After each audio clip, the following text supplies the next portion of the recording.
Meredith can join. We're good. Welcome, councillors, members of the public and staff. I declare the meeting open at 6:41 p.m, which is the Bayside Council City Planning Environment Committee meeting, 5th of November 2025. Everyone at this meeting is reminded to conduct themselves in a polite and professional manner, keep communication factual, use appropriate language and tone. Do not use any defamatory or derogatory remarks. Defamation laws apply to addresses in the public forum. I also ask councillors to observe the requirements under the Code of Meeting Practice and Meeting Etiquette.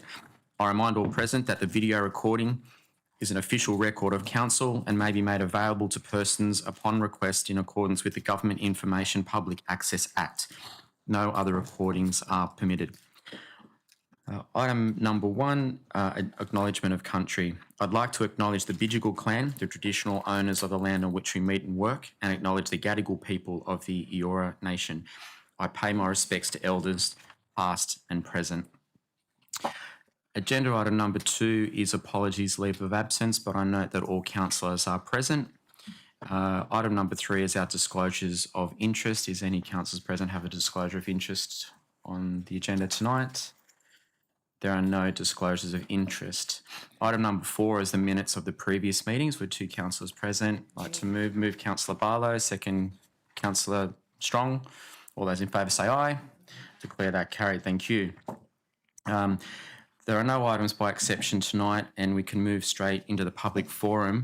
Now, I note we do have 2 speakers. We do have a presentation from Mr. Plummer from Sydney Airport, which is 20 minutes, but what I'd like to do is to bring forward CPE 25.026. We do have a speaker, Mr. Mason Stenkovic, with 3 minutes. So what we might do is invite you forward now. We'll bring that item, and that way it's you're not going to be here for half an hour.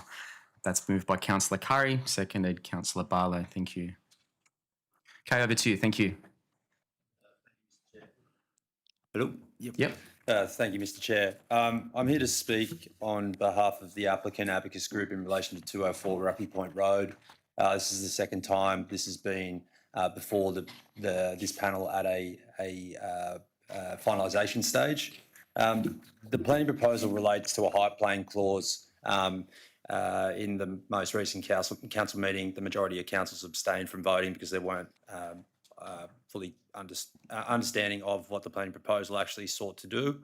This isn't a planning proposal that seeks to amend land use. It doesn't seek to amend FSR or height limits. Only a height plane that's been applied. As is discussed within our planning proposal report, I'm not going to go into the nuts and bolts of it, but effectively that height plane has either been, well, based on the review that we've done, we believe it to have been applied to the subject land in error. That's based on a very detailed review of a very long and drawn-out planning proposal process that started in 2013 and was finalised in 2016. As I said, I think that a lot of the objections that were received, they related to a future development outcome on the site, which based on a previous application that was submitted. So there was an application that predated the planning proposal for a self-storage facility. That self-storage facility wasn't up to spec in terms of what was proposed. It wasn't of a design standard that was acceptable. My client Abacus Group acknowledges that, and they intend to progress with an application for a much higher standard proposal, and that'd be that's not just me saying so. That's enforced by the replacement of the height plane with a design excellence clause. The other thing that was brought up in the meeting was, whether this site would be more suited for residential. Again, that's not what's proposed. This far into a process, I wouldn't think it typical that it'd be proposed that this be rezoned for residential. That's at least an 18 to 24 month process. If this process isn't successful and councillors are still of the mind to either abstain or to vote against this proposal, what is likely to occur is Abacus Group, as a very reputable developer, will likely make a submission to the HDA, and it will be for a very dense, high-density residential scheme, which will probably result in perceived impacts by those in the surrounds greater than what the self-storage proposal will result in. So I just want that to be fully comprehended by the councillors, that we would not sit around and wait for a rezoning to occur that's master planned by council's planners. We would progress to seek that a HDA EOI be progressed, and that EOI is likely to be successful given we've got a site to the north which is also accepted via the HDA. So it's certainly not that the rezoning proposed by the councillors may not result in the outcome that they think it might. We would like it to proceed as we've currently proposed in the planning proposal. We'd like councillors to recognise that, yes, there's been objections too, but they're not objecting to the process that's underway at the moment. They're objecting to what they envisage future processes to look at being a DA. That's really it from me, Mr. Chair, given the time limit. I'm here to answer any questions if they come up. Thank you very much. And yeah, thank you for the transparency of your intentions there. Now I know, Mr. Barr, are going to have a summary from you as well. Thank you. So you can have a seat and we'll ask any questions if anything will come up. Thank you.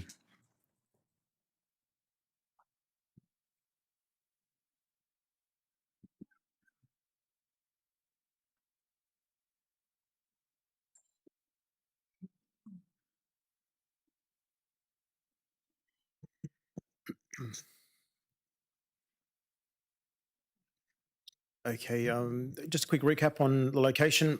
So it's marked on this air photo in yellow, being the sort of residual corner of the former Darrelly site, which is marked in blue. And you've got Scarborough Fields off to the right-hand side there, Scarborough South. The planning proposal is essentially to adjust the height plan that applies to the site at the moment. So the zone remains unchanged. It stays at E3 productivity support. The height limits actually stay the same at 8.5 and 18 metres. It's just that the height plane that joins those two would be removed, and instead the design excellence provisions in the LEP would be applied to the site. So that's the planning proposal. There's no change proposed here to the uses that are allowed on the site. It's only to the height plane. This diagram shows that plane. It's the red line that sort of goes diagonally through the diagram. You can see the site off to the right-hand side in this image. Right to the right-hand side of that image, you can see in faint green letters that's the 8.5 metre height limit marked there. And then to the left, you can see some orange lettering. That's the 18 metre height limit. So at the moment, that height plane exists between the two. And the proposal is to remove that and to instead have the design excellence clause, which applies a more merit test, I guess, a sort of subjective test to any future DA for the site. This went out to community consultation earlier this year. You can see the submissions there that were received through various channels. 89% of the people who made submissions did not support the proposed change. The key issues raised in the submissions were concern about self-storage and the premises operating 24 hours. Again, that doesn't change as part of the planning proposal. The incompatibility of a 6-storey industrial building with a local character, traffic congestion, road safety, inadequate parking. Again, the change to the height plane doesn't alter those impacts. Impacts on amenity, including noise, privacy, overshadowing, and view loss. Harm to property values, which is not a relevant planning consideration. Concerns around crime and public safety, lack of benefit to the community, and a preference for other uses on the site, including retail and supermarkets. This matter came to council in September this year, and the resolution of council was to send it back to this committee with a further report looking at potentially a master plan for the area, looking at other land use options, and outlining some of the risks that might come with that. You'll see in the report that the site has a long history of being master planned. There's been several done over a number of years, and that resulted ultimately in the rezoning of the site, and it's changed from being the former chocolate factory into mainly residential development. This is a diagram from one version of the master plan, which just shows the general sort of concept in terms of land use there. So residential, where you find those the townhouses and the apartment buildings today, And then along Rocky Point Road was to be non-residential land use. This one shows the general, one of the sort of concepts in terms of height across the site, and you can see there was a general desire to have the building step down toward the south. The green arrow shows approximately where the subject site is located up on Rocky Point Road. We've covered that diagram. So the options, the first option is to finalise the planning proposal as it was exhibited. So that would be to remove the height plane and add in the design excellence requirements. This is consistent with the planning framework as it stands today in terms of retaining employment land for urban services. The proposal has been through the statutory assessment process and been to the local planning panel and through the Department of Planning at gateway stage, and all of those things suggest that it has site-specific and strategic merit. And the proponent also, as you've just heard, opposes a different land use on the site. The second option would be to not support the planning proposal at this stage and invite the applicant to submit a new planning proposal for residential. As you've heard, the applicant may decline, that's a risk, and still go ahead and develop the site under the current E3 zoning, and that may be for a self-storage facility or something else. The applicant also may choose a different pathway, and such as the Housing Delivery Authority, which you've also just heard some commentary on.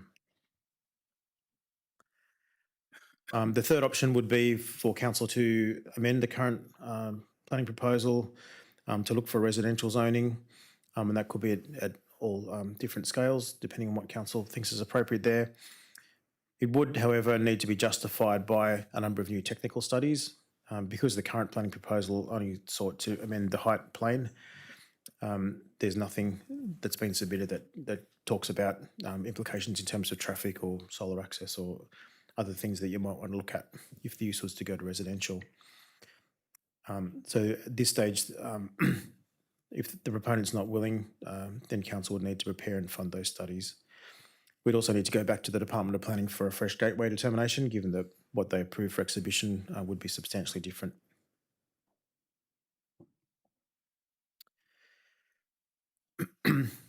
So some of the risks and challenges, the proponent may not support a rezoning, and you've just heard its comments on that one. A residential zone is not consistent with the current planning framework. There are a number of state government policies and council's own planning documents that talk to the need to retain and manage employment land. So to turn it over to residential would be contrary to those directions. There may be a greater impact on neighbours with residential development. It's likely that you would need a higher height limit to achieve feasible development on the site. There's also bonuses in height and floor space that are available under various state government policies, particularly ones that encourage affordable housing. And there may be greater impacts in terms of things like overshadowing and particularly privacy compared to a self-storage building, which is essentially a very quiet and dormant building, whereas residential would have balconies and windows facing onto the adjacent residence.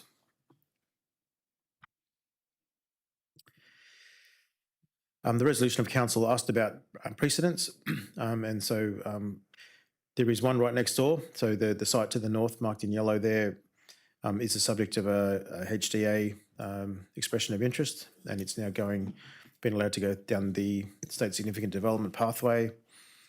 They are proposing residential dwellings there, 223 plus medical and retail. So that proposal would be a rezoning and a development application concurrently. We don't have any details on exactly what that looks like at this stage. That's the end of that one. Thank you. Thank you, Mr. Barber.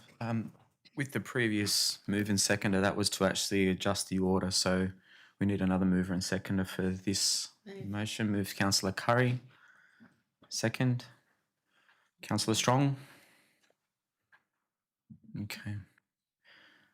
Any speakers? I Councillor mean, I Douglas? think that I still will find it very difficult to support this proposition given that 89% of the residents were negative around it, and that's my ward and I represent that community. There were requests for it to be housing. I think that is generally acknowledged that we are in a housing crisis, and that this site is part of a precinct where we've already increased housing in the area. It's close to the shops, it's close to the beach. There's going to be a great bike path nearby. It's a great kind of lifestyle area. So I don't particularly like the public speaker's sort of threat language either, to be honest. I think that's a little bit uncool. So I will not be supporting this. Thank you, Councillor Douglas. Any other speakers? Look, from my perspective, I'm okay with the proposal in its current form, to be honest with you. I acknowledge the residents' concerns. I think there'll be more concern because I've got no doubt that a prudent owner will see to maximise the density on a site like that in that location. And with that comes traffic and parking and shadowing and solar access problems, noise problems, pollution problems. There's basically a bigger population there. Whereas, as we've heard and as we've seen in the presentation, a storage facility, people come and go, yes, 24 hours, yes, but it's largely dormant. There's not a lot of noise and doesn't generate a whole heap of traffic. There's significant parking problems already in Bayside. You're going to get a lot of apartments there with 2-3 car households, and that's going to generate more problems. So I think this is my view, is that when you have a site like that and you put a whole lot of apartments on it, there will be bonuses applied, there will be higher density, and if the residents the residents need to understand that this might be the least worst option, if I can put it that way. Ideally, we could turn into a park, right? That's not going to happen. We want green space everywhere, but that's not going to happen. But based on what the residents are saying, those issues that have been raised, I think, will be amplified with the residential development. Whereas if you got it in its current form, it's going to have less of an impact. That's my view, for what it's worth. So I'll be supporting it in its current form without any changes. Councillor Barlow? I agree with Councillor Morrissey on this, mainly because I don't think the residents really fully understand what they're getting is very low intensity compared to if you're putting in. And now when you get HDA's going to mention an HDA, you've got to worry, because what they're going to put up or what they can go to is not what you really want anywhere in the city, and we're getting it already. And I think that it will be hard to explain, but they, like talking about affordable housing, they get an extra height. I know they get extra height if they have affordable housing in the density. So there's a whole lot of issues there, and I think the residents, I've got a storage facility now just been converted in Queen Victoria Street. There's nobody there. So you've got to, I know it's going to be hard for the residents to understand, but at the moment, do they want this to be risk that they're going to end up with HDA and what they can go there, and they seem to don't care, they just approve everything by the set. Look what I've seen. Thank you, Councillor Barlow. Any other speakers? Well, I mean, I did request that we do a site visit of this location so that people could understand how it fits within the residential area. I'm just wondering, through the chair, what happened to that request? Through your chair, we thought that it might be best to do that between now and the council meeting, just so you've had the benefit of reading this before you go to the site. We're happy to organise that if you'd like. And I suppose the residents after tonight will know what the resolution proposed is, so they can make an informed decision, because it could still go either way. We've still got to vote. So that way, once we know what the committee recommendation is to the full council, then the council will have a proposed position and can take it from there. Could we add a point 6 that a site visit be enacted between now and the council meeting? And is it possible that we can invite the community to that to also explain these issues to them? And if that can't be done between now and the next council meeting, that it be deferred until the December meeting, given I myself am also away for a couple of weeks, but like it can't be about me, but like I think we also need to give the residents time and give them a chance to hear more. Yeah, so that a site visit be arranged prior to the next full council meeting. And then Councillor Douglas, if you want to be involved in the discussion with the council officers at that point. And can we have that open to the public, the site visit? Site visit open to interested councillors and the public Yeah. and the community. And how would we, through the chair, normally advertise that to the community? Through your chair, the majority of the submissions came through Have Your Say, and through that platform we have people's email addresses, so we can let them know that way. Okay, so could we capture in community respondents to the Have Your Say? Yes. So it's mostly Margot Street that'll be affected. Okay, so at 6 says the site visit be arranged with councillors community prior to the next council meeting. Yeah. Yep, cool. Okay, And community, yeah. Yep, councillors and community, yep. Okay, councillors, I'll put the motion that's before us. All those in favour say aye. Aye. I think I'll just abstain for that one, please. Yeah,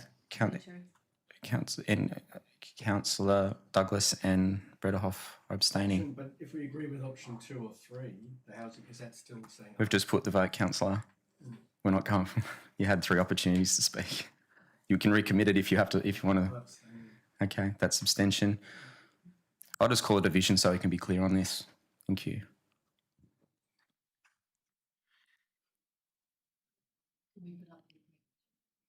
Okay.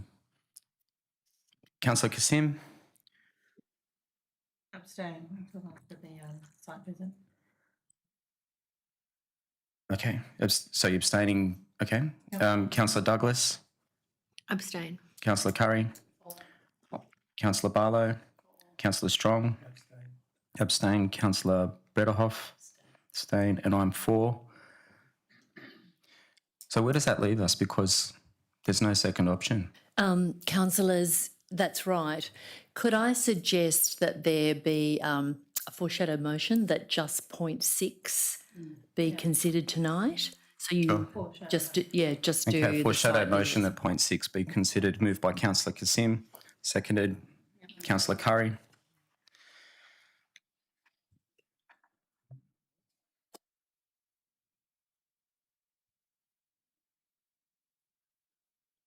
And then just put point 6 there. You can just paste that in there.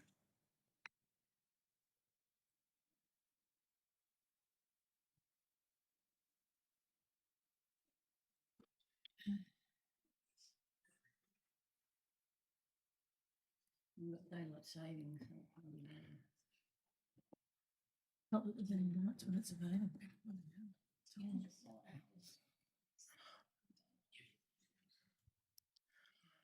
Okay. So councillors, for clarity, what we're doing is we've called a division, but there is a foreshadowed motion that point 6, which is that there is a site visit. So the motion is lost. I'll now put the foreshadowed motion that the site visit arranged with councillors and the community prior to the next council meeting. All those in favour say aye. Aye. I will declare that carried unanimously. So what that means for the proponent is that there will be a site. The actual motion itself has been lost, but there was no second option. There will be a site visit. This then this is a recommendation to the full council, at which point it'll be recommitted and debated at that time after the site visit, and there'll be all 15 councillors present. Okay, thank you. Okay, we're moving on to the next one, councillors, which is back to the top, which is CPE 25.033, which is a submission on Sydney Airport Master Plan. Now, we do have a presentation by Mr. Ted Plummer, who's the Senior Advisor, Government and Community Relations for Sydney Airport. Is Mr. Plummer online? Yes, I am, Chair. Thank you.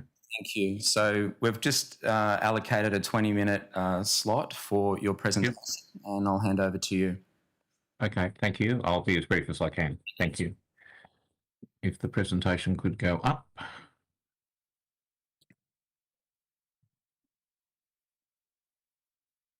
Oh, we've got that? Yep. Just one moment. Yeah, just loading. Thank you. Here we go. Yep. Beautiful. Okay, next slide, please. By the way, thank you for the opportunity to address you. Yeah, this slide is, it's a bit of background. It shows you the impact of COVID on the airport operations. You can see on the left there, before COVID, the airport was operating at about 920 flights per day, increasing slightly per annum. Then the flights fell off a cliff, as we all know, during the first lockdown, bit of a recovery, second lockdown, back down. And since the end of 2021, the flights, first of all, they went up very steeply, and then they've slightly recovered to about 93% is our estimate. International's come back very strongly. It's 100+% pre-COVID. Domestic is still lagging.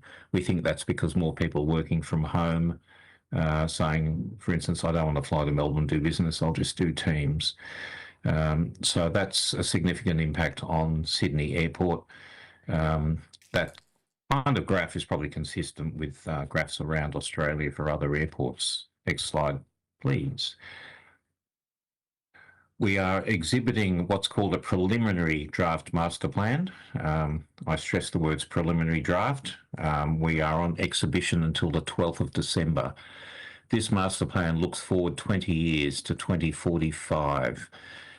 Importantly, as we'll see, that's the first master plan for Sydney that assumes Western Sydney Airport will have been operating for the entire 20-year planning period. So that's important. And we support Western Sydney Airport. Sydney needs two airports. We believe Sydney and Western Sydney Airport will be able to operate together and accommodate growth across the Sydney Basin. Aircraft movements are forecast to increase from just over 300,000 in 2024 to about 400,000 in 2045. Freight will increase from 600,000 tonnes to 1.4 million tonnes. That's important because what we're seeing and what we've seen before COVID was huge growth in e-commerce, and that was put on steroids during COVID, and it's continuing. So air freight is a massive growth market, not just for Sydney, it will be for Western Sydney as well. Importantly, 80% of freight is actually carried in passenger aircraft. So that's a very significant increase in air freight. Economic activity of the airport will increase from just under $40 billion to $70 billion in 2045. And when you include Port Botany, and I know a large part of Port Botany is in the Bayside LGA, you're looking, frankly, at about 8%. Literally 8% of the New South Wales economy is within the Bayside LGA. So after the Sydney CBD, the Bayside LGA actually has probably the second most significant economic activity in New South Wales. Now, the jobs there at the bottom is very significant. That's direct and indirect airport jobs, 76,000 now, up to 105,000 in 2045. Now, that's direct and indirect. If you look at direct, it's about 33,000 people work on the airport site. Now, we know that about 10% of those, in fact, the number is, I'll look at it now, 3,300 of those employees live in the Bayside LGA. Now, over the next 20 years, they will increase from 33,000 to about 45,000. So the airport is obviously a generator of local employment. That's a good thing. It's a good thing for Western Sydney because it means Western Sydney will generate jobs in Penrith and Liverpool, Campbelltown, etc. Next slide, please. So what is the master plan? Essentially, it looks forward 20 years. We have the forecasts, as I've just shown you, and I'll show you on the next slide in more detail. This is how we demonstrate to the Australian government, which is our regulator, how we will accommodate that growth in passengers and planes and freight. Because if we can't accommodate it, you can see from those economic activity figures that has a significant impact on the national economy. So the master plan contains a series of sub-plans: airfield development, terminal development, ground transport, utilities, commercial. So the master plan is essentially a strategic plan to look forward 20 years. Next slide, please. So these are the forecasts. On the left, passengers, you can see going from 41 odd million to 72.6. That's 75% growth over 20 years. Very significant. The proportion of international passengers within that total will increase from about just under 40% to about 50%. On the right, you see flights. They increase, but not by 75%. They increase by about 33%. So a lower rate of growth for flights. The reason for that is planes are getting larger and, in brackets, thankfully a bit quieter than the ones they replace. And secondly, airlines are having a higher loading factor on each flight. So the growth in flights, while significant, I'm not pretending it's not, 33% is significant. It's not as large as the growth in passengers. Next slide, please. So this is a very high level, and we'll get into the detail in the next couple of slides on the airport development plan. Essentially, obviously, no new runways. The airport assumes we've got the curfew, we've got the movement cap, we've got noise sharing. We assume none of that changes. We're not proposing any new runways, but we are proposing a series of new taxiways that will improve the efficiency of the airfield. Means planes will get to from the terminal to where they take off quicker. That means less emissions, good for passengers. And vice versa. When they land, they will get to the terminals quicker than they do now. And terminal improvements are probably the most significant change in this master plan. So if we can go to the next slides, please. Okay, T1, International Terminal. No new international gates have been added since the Olympics. That's significant until now. We are proposing new international gates for the first time since the year 2000. If you look at B there, the yellow gates, they will be new international gates extending off that pier southern terminal expansion. So that's an important change. Now, importantly for Bayside, you look at C down the bottom there, that's what's called our southwest sector. Those are areas of the airport that have been used to park aircraft now for about 12 years. In future, that area will be used for passenger facilitation, not a terminal, but there will be some passengers transferred from aircraft in that area to T1 by bus and back. Now, I've been in very close contact and engaging with Kiama residents. They are right across the river, obviously in the Cooks River. And I've sent various correspondence to local councillors as well, and the state member, Mr. Camper, and I think the federal member there now is Mr. Thistlethwaite, to let them know about that. We are acutely aware that we need to be a good neighbour for Kiama residents, so we will be very carefully making sure that what happens in that precinct does not have adverse effects for Kiama residents. So that is an absolute commitment, and it's something we're very keen to make sure happens. Next slide, please. This one's probably the biggest change. In today's domestic precinct, as you'd know, there's T2 precinct, T3 terminal.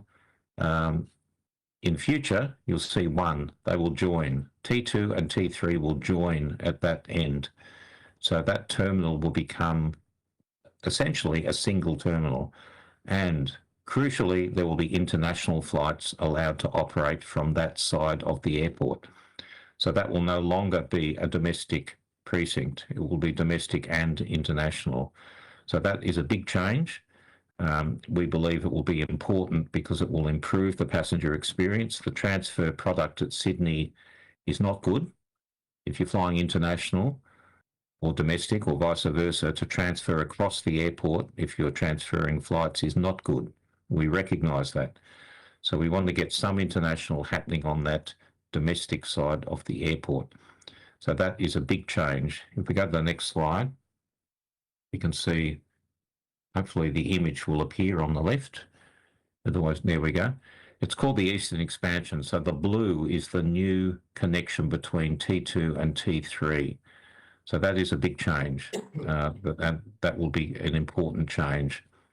That will be something, and I'll be contacting council in the next week or so to organise a discussion about the implications of that. We expect that to be a what's called a major development plan proposal, probably released for public consultation in about 9 to 12 months' time. But we want to sit down with council because, for obvious reasons, that has implications for the road network, not just within the terminal precinct, but in the off-airport areas like O'Riordan Street, etc. And we know that's in the Bayside LGA. So we're going to commence a discussion with Bayside Council on this proposal in the next few weeks. So we'll contact probably Mr. Barber in the first instance, but councils, of course, we can brief them in the future as that project develops. Next slide, please. Airport environment strategy. All master plans, while they look forward 20 years, include an airport environment strategy that looks forward 5 years. Now, it deals with on-airport environment issues. Now, as all the councils would be aware, what happens on the airport can and does affect what happens off the airport, including in the Bayside LGA. We're surrounded by Botany Bay, Cooks River, Alexandria Canal. It's important that what happens on the airport in terms of water quality is properly managed. Our AES shows how that will be done.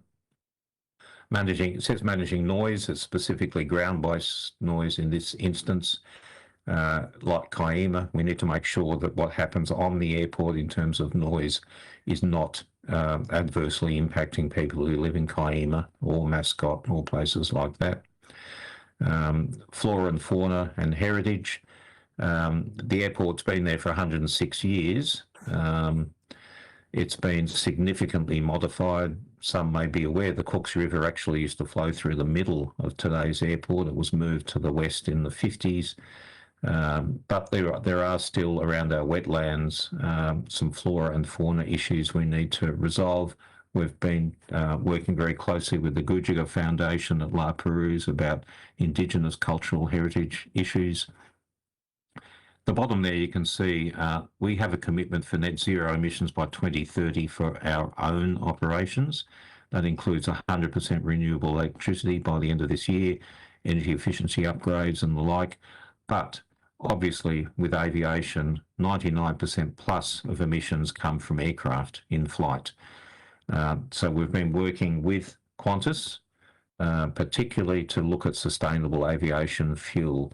And that's the use of canola, particularly from farmers in Western New South Wales, to generate sustainable aviation fuel. Now that has the potential to reduce emissions by up to 80%. So that's a very important initiative that we're working closely with Qantas, and Ampol is the fuel company dealing with that. So there's a lot of good work happening there. Next slide, please. Now, noise, we understand, is for many people, not all, but for many people, the main issue. Now, to the extent there's good news, is the noise footprint for 2045 will actually shrink compared to 2039. Now, it's more than today because, as I said, flights are going up 33%, but the quieter aircraft coming online are actually resulting in a reduced overall noise footprint. And you can see on the left, you can look at this in detail later, but that has the forecast movements in flights over the Bayside LGA, which are essentially flight paths D, F, and L. And that gives you an idea of the average number of movements per day forecast in 20 years' time. On the right is the noise footprint, and the coloured area is 2045. The dark lines are 2039. So you can see in the main, it comes in. The noise footprint is reduced. And if we go to the next slide, we can see there's one exception to that. The one exception is over the inner west, not so much the Bayside LGA, but more so the inner west. These are what are called facilitated changes to Sydney Airport's flight paths because of Western Sydney Airport flight paths. The pink line is the existing flight path. The purple line is the new flight path that will take effect after Western Sydney opens this time next year. So you can see there is a change. it affects the inner west local government area far more than the Bayside local government area. In fact, in Bayside, the noise contours actually are reduced. So the good news, I guess, for Bayside is that the area of land within the Bayside LGA that is in effect where development is not so much restricted, but subject to potential restrictions on noise insulation and the like is reduced. And I think, having read your report tonight from the officers, that point is made. But you can see where the contours in the inner west LGA do actually move out. That's an issue, of course, we're discussing with the inner west council. So final slide is the next one. This is the timeline. You can see where we are, 5th of November. We're on public exhibition about just after about halfway through. Comes off exhibition 12 December. Over this period, we distributed 410,000 notices to the community, including, I'm sure, everyone in the Bayside LGA, every household. Certainly in most of the Randwick LGA, all of the Inner West LGA, Georges River, most of Sutherland, letting people know it's on exhibition, which is good. We've had a number of community information sessions. We've had 10 out of 12. Tomorrow we're in Carringbar, Sunday in Marrickville for the final one, but we've been in Rockdale. We've been in most areas affected by noise. About 600 people have come up to talk to us about the master plan. Noise, as you'd expect, particularly for people living under flight paths, is the key issue. Ground transport's another big issue, but yeah, we're inviting submissions. We're up to about, my last check, about 160 odd submissions, which is fantastic for this length of time, given most come through in the last week or so.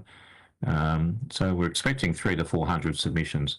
When they come off exhibition, we consider them.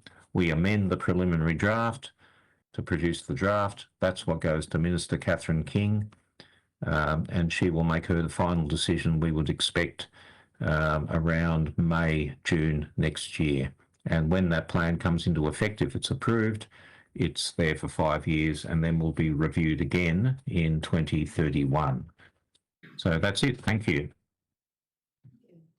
Thank you, Mr. Plummer. It's a really good overview of what it is. And yeah, I think I certainly received the flyer in my mailbox. So there's something. Made it to botany. Hope everybody else did as well. Now, the recommendation before us, we've got an attachment. Are we going to walk through that at all? Yeah. Thank you, Mr. Barber. Okay.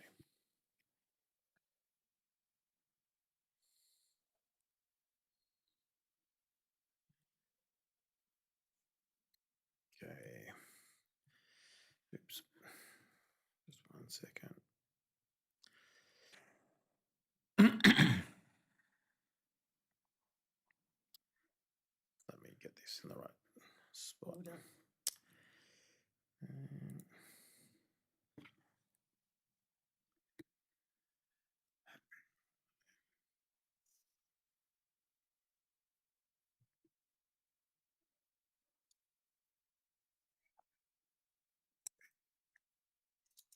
Lovely. Okay. That's strange because that's not what's showing on my screen.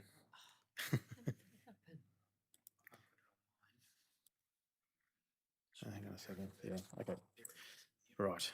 Solve that drama. Not sure what's going on there. Okay. As Mr. Plummer said, this is a master plan for Sydney Airport through to 2045. It provides high-level planning for the airport for the next 20 years. It's updated every 5 years and it's on exhibition at the moment. There is quite a detailed submission attached to the report, a draft submission for councillors to consider before we submit that to Sydney Airport. I'm just going to quickly go through some of the main points that are raised in that submission, and these relate to each section of the draft master plan. So there is a forecast, as you've just heard, for quite a large number of additional jobs. We've just asked some questions around how automation and artificial intelligence might affect those forecasts and what that might mean for Bayside employees. We sought some additional information on the impact of Western Sydney Airport and on freight and passenger forecasts. Suggested some opportunities to promote tourism in Bayside and also express support for the airport's commitment to net zero. In section 2, which is the development plan, you can see there's a small area of land in that diagram with the red dotted circle around it. That land is near the bottom end of what's currently the Cogra Golf Course or the Cooks Cove development site. We just had some questions around the future use of that land and requesting that it remains as open space. It will end up essentially on adjoining what is and what will be public open space into the long term. And so we just want to make sure that whatever happens there is compatible with that activity. In terms of the airfield, as you've heard, there are quite a number of additional flights and there is additional fuel storage and pipelines proposed to support those. So our submission's requesting that, that the hazard that may cause for our residents is also carefully considered so that that can be managed, ideally not increased, but so that we know if there's any additional management required in terms of risk to our residents. The ground transport plan, you can see there that there is a forecast for 7,261 additional vehicles per hour on the local road network. We are concerned that the master plan seems to reduce the priority on public transport, and so we're suggesting that that emphasis be retained, advocating for the removal of the airport station levy to try and encourage people to use the train service. And also a better multimodal interchange for buses and shuttles and rideshare and active transport, just to support the not such an increased reliance on private vehicles.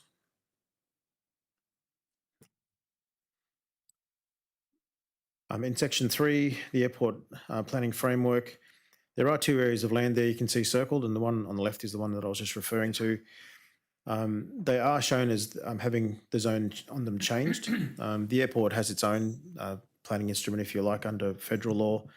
So the zone names are different to the ones you might be used to. But essentially those 2 areas are going from an environmental conservation zone to a utilities reservation. And again, we're just concerned about what the future use of those areas of land may be. And in our view, they should remain consistent with the current zoning and be set aside for open space or environmental conservation purposes. In terms of aircraft noise, as you've heard, there's generally a reduction for Bayside because the aircraft are getting quieter. And so we've just expressed support for that. To ask a question, Yep. so those lines, when they say 20, does that mean 2020, 2025, 2030, 2035? Is that what I'm reading? No, those refer to the noise contour. So that's the intensity of noise, Oh, the aircraft noise exposure frequency. Yeah, so the ones closer to the centre are where the noise is the loudest, essentially. They're also used in the planning system. So in certain areas, development's not recommended where the noise is really intense. And then as you go further out, we need to look at mitigation measures such as double glazing and the like to manage the noise under those contours. And where is the current contour? What's the current contour? Yeah, so the current contour is not shown on that image. If you have a look at that image, the blue contours, the ANEF, so that's the forecast contour in 2039. The black is the forecast in 2045. Yeah, I got But that. in all intents, they're less than the current contour as well. can't see the current contour. But it- Not on that. Don't not have it on in this that image. diagram, no.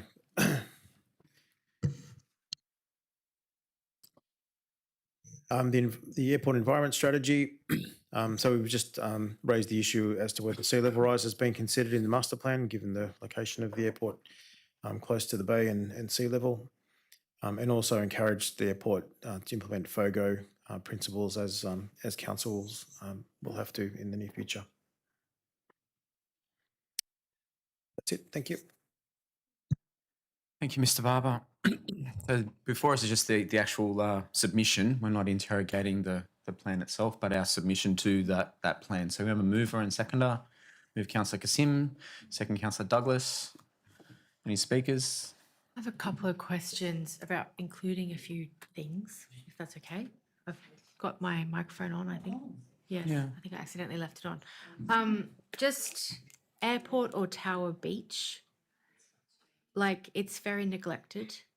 And we've been talking about it as a possible landing site for jet skis to encourage more use there. But even Transport Maritime said it was, in a very bad state. And it is actually the responsibility of the airport. So could we add a point in the submission through the chair to make sure that they take more responsibility for that site so that it's a public asset? Through you, Chair, I think in terms of maintenance, we can probably address that with them now as an operational issue. But in the longer term, in terms of the use of that space, that's something that the master plan could look at in terms of whether it could be used for jet skis or some other particular purpose that it's not used for now. So is Or it just possible- environmental management of the beach, because it's pretty poorly kept at the moment, but then long-term, look at the uses and, Yeah, so if we could add a point around that to the submission. I know the Cooks River Alliance would also like more support for its local endeavours from the airport, if we could potentially add a point around that to the submission. And additionally, sorry, does that mean councillor just including them as a stakeholder? well, I think I've drafted a motion I've sent to the general manager for the next meeting where they specifically asked for the general manager to write to the airport to get the airport to better support their work. I can't remember the exact wording, but we could look at that.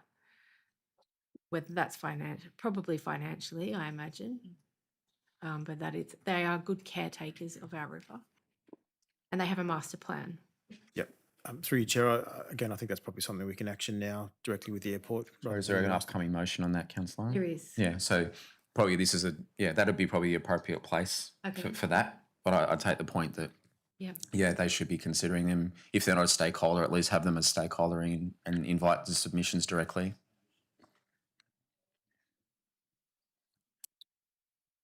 Okay. The other thing, and this might be a bit of a big, hairy, audacious thing, but there's no connectivity for active transport between the east and the west side of Bayside, and it's the airport that's getting in the way. And For 106 years. yeah, but I did speak to somebody who was in Rob Stokes' office back when he was in government as the transport or active transport minister, who said there used to be a bike path in the tunnel, which I find hard to believe. But the other option I don't think I'd be going. is whether or not we could advocate for some sort of connecting bike path that goes around the edge of the airport, like some sort of walkway, foreshore Well, I think there's there facility. is one, it is mentioned. There are, sorry, councillors, there are roadways there existing, so I think it might be a good idea to put in that submission, because if we're talking about a 25-year plan and beyond, why don't they take responsibility to investigate that, the connectivity between Bayside, given that we're the largest, well, it's all ours really, isn't it? But I think that'd be good to put in the submission, absolutely. And it could be on there's plenty of airport land, but it's just how they get that. Where the existing tunnel is, not the other end, this end. I don't know. Yeah, I mean, I did notice there in the active transport, by the way, congratulations, lovely submission, a lot of work done to it, and I think it's great. There is reference to tidying up the active transport routes, and I've made comment on this before, that it just sort of stops.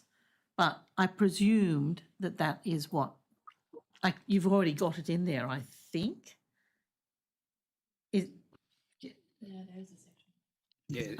Thank you, councillors. The submission does talk about improvements to active transport, and I'll just draw your attention as well to the adopted bike plan that does show some of the future bike connections around Bayside, including the work that Transport for New South Wales has recently done in relation to the Gateway project.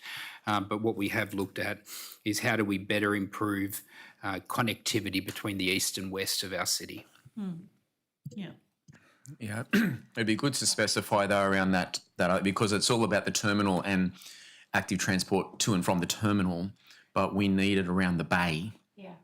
So I think that would be. I mean, they are very good corporate citizens in the most part. I think in talking to us, so I think that's a great idea to include that. I just add to that like I could probably ride my bike here in 15 minutes if there was connectivity. Oh, it's easy, yeah. Sleep Botany Pool is the Electric closest scooter. pool. Fat boy. So what we'll do if so, can we just take that the council officer noted that, and there'll be an updated submission. So maybe if we can just include a marked up version when the council papers are published, is that okay, councillor? Rather than amend what's before us. Okay, thank you. All right, any other speakers? Councillor Brederhoff?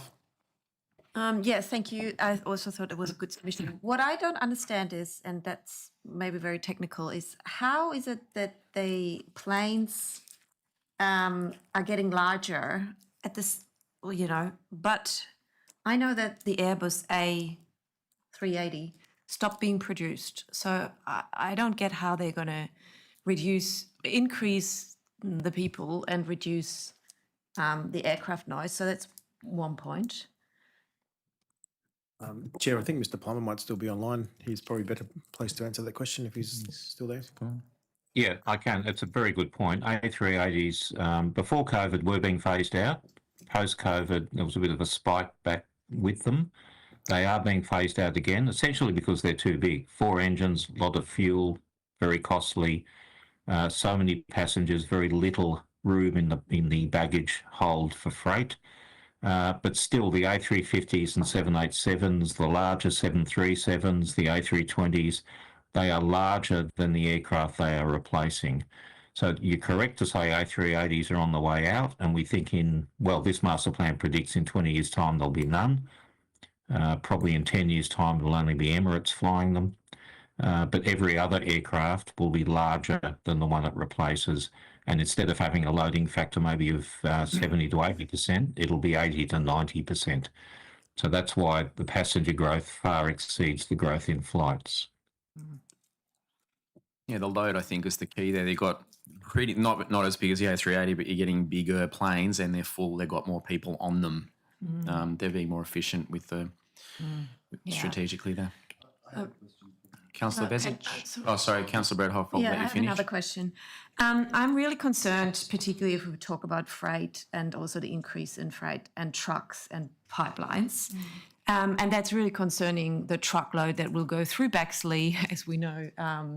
And we already know that the community there, stresses that particularly fuel trucks are running through it because there's no pipeline to Western Sydney Airport. So with the increase in freight, what does it mean actually for roads? And I think the submission has made a couple of points, but particularly for trucks on Forest Road and Stony Creek Road, is there something that we can, I don't know whether we can do something about it, but I think it's There's some really advocacy that I problematic. think you're asking for. Yeah. And I think that's been successful in, I think, is it the Pennant Hills Road where it's mandated they use the tunnel? And I think that'd be a good thing for Sydney Airport to look into, as what we've been doing. There's been a lot of advocacy around that. That will drive the cost of things up potentially, but it's going to get trucks off our road, and we're here to represent our residents. So could we get the airport to advocate for that as well, like the Pennant Hill roads? We Like, can add, need we to can do add that. something. To the submission. Great, thank you. Councillor Besic? Yeah, I had a question for Mr. Plummer. With the master plan, you're saying the domestic precinct would also include international flights going up to 2045.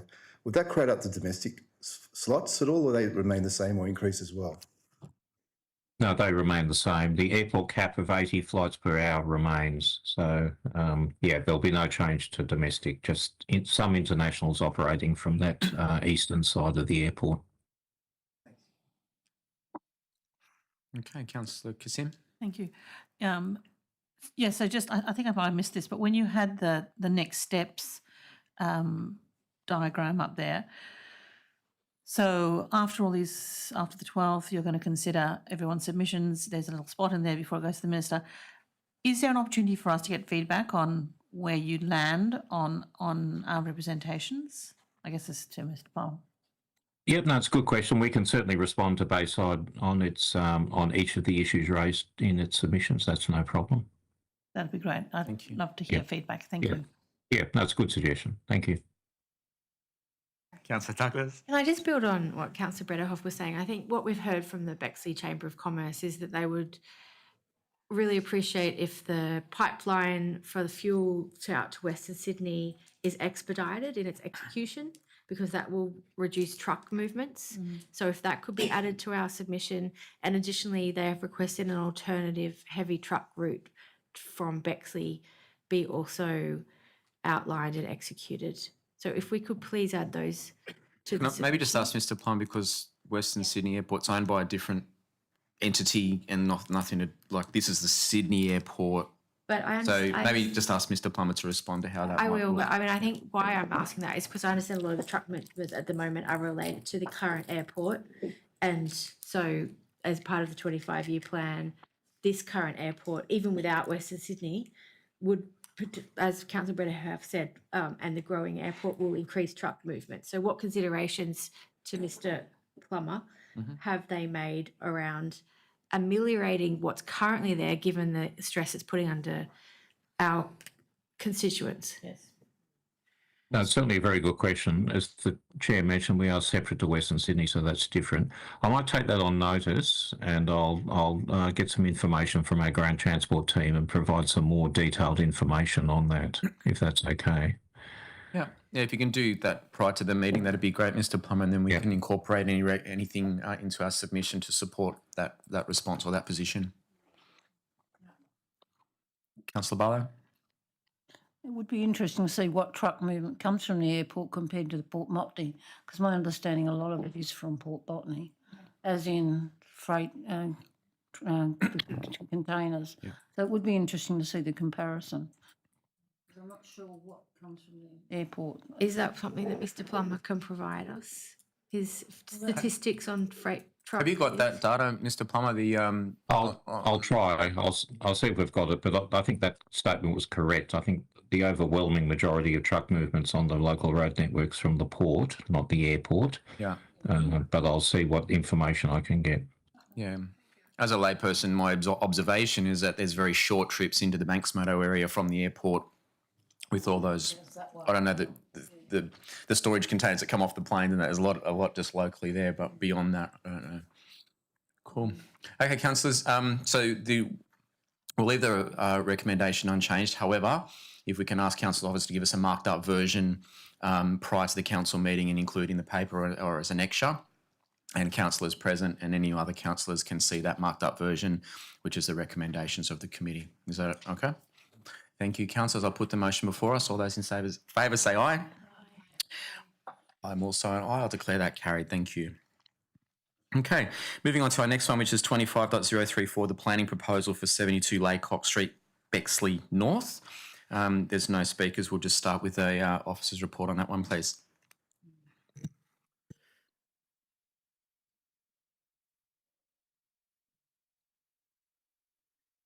Okay. Councillors, just to refresh your memories, you can see the site there marked in the red outline. It's the former Bexley Bowling Club, and it just sits at the end of Gilchrist Park in Bexley. These are just some photos of the site.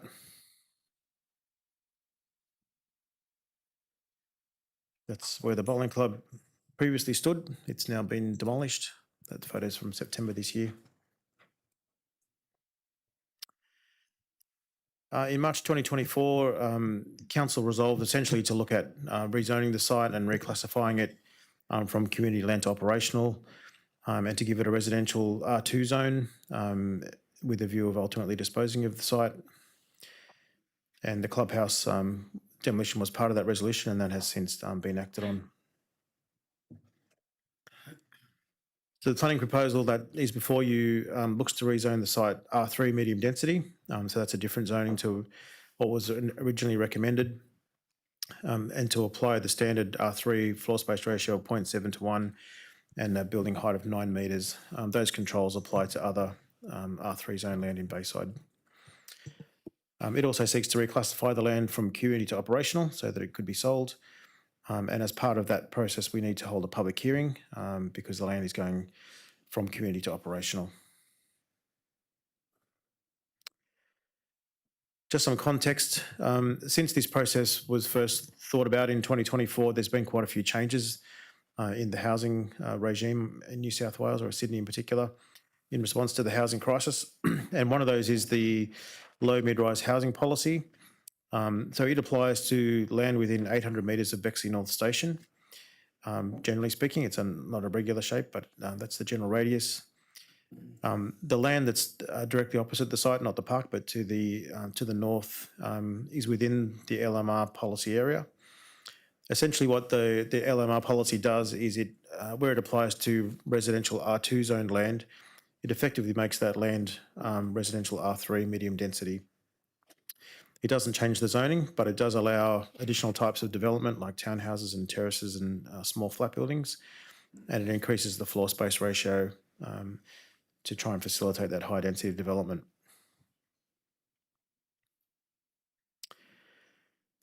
So the planning proposal was put to the local planning panel for its advice, as we're required to do. The planning panel's advice was that they support the planning proposal. When they visited the site, they were, they remarked that the site is large for a suburban site. It has 3 street frontages. It's very close to the station and local park. And they actually suggested the council might consider an even more intensive form of development on the site. So the next steps, if supported, would be we would go to the Department of Planning for a gateway determination, and that would give the okay to go on a public exhibition. At this stage, we're not recommending that the proposed R3 zoning and controls be amended, but that's an option for council based on the suggestion from the local planning panel. So if we do get gateway approval, then we would go to public exhibition and then report on submissions back to council. Thank you.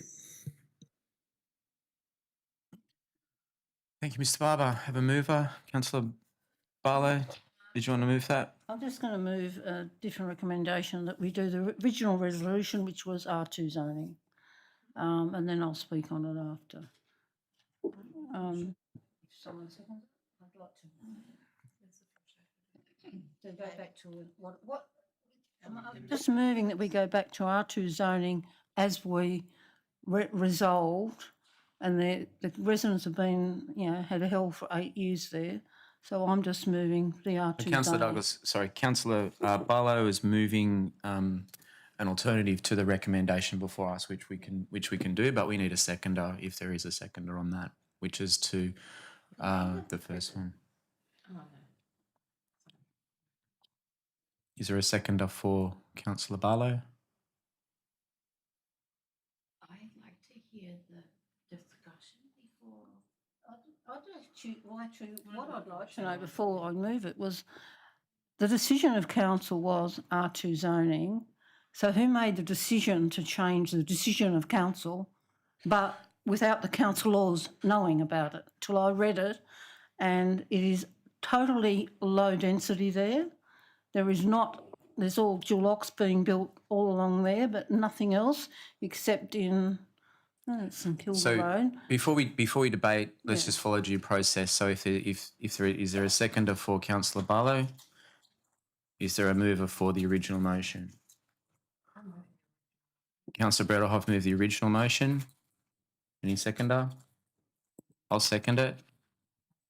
We need to talk about it. Let's just get we can still vote either way. So the motion before us is the council officer's recommendation, and Councillor Barlow, would you like to ask questions on that? Possibly, because most of you don't know the history, or a couple of you do. The residents fought tooth and nail for not having the development there. So we, as a council last term, decided, in fairness, keep it as an R2 zoning, which meant that the residents in the area were not impacted by what is proposed now. And to even not mention it, I read it and I went, my goodness, look at this. Where has this come from? This is not what the previous council thought about. So whether you can defer it, you can present it to all of us. It is all small, it's low housing. You've only got dual locks there, you've got the park, it's not designed for that way. And I feel, and the residents, I've rung a few, they are up in arms. They just don't believe anyone could put what you're planning, look, if it had been townhouse development, and the suggestion from a former council was, why don't we develop the land ourselves? Because once you start selling it, a developer will just grab the lot and then put what they want, like they're going to do possibly on the Salvation Army site. But I feel I'm more concerned that the resolution wasn't what was passed at council. That is, to me, is completely incorrect. But so no one wants to support it, that's fine. But I don't think new ones do not understand the history of the site. It was empty for 8 years due to the fact that there was people that were supposedly going to build something there. It didn't happen. We got the site back. So we felt that in fairness to the residents, we should just keep it as it is, as low density. It would be nice to have had it as open space, but we've got enough there as it is. I think there's 3 hectares going down to the road. So I'm just saying that I can't get a seconder, but that's fine. I feel very Councillor, sorry for the residents. do you want to propose a foreshadowed, now that there's a little bit more context, do you want to propose a foreshadowed motion at this time? Well, I was only going to foreshadow zone, or otherwise possibly that it's deferred till everyone gets the full history. The history's there, but I still feel it should be what the resolution of council was in 2024, and that's all my personal opinion is, and I think it's the opinion of the residents around there as well. So it's foreshadowed motion will be back to what I said. Does anyone want a second foreshadowed motion? Councillor Douglas. Ask through the chair for the explanation that Councillor Boileau was seeking around why the change. What I heard was that it was because of the medium to low rise housing change, that it was actually external to us. It was a state government that had made the change, but maybe I didn't misunderstood. Through you, Chair, that's essentially right. So since the resolution of council back in 2024, those changes have come in. And at the time that decision was made by council, there was no likelihood of having high-density townhouses or small flat buildings in that area. But that has changed since, and there is potential for that literally across the road now.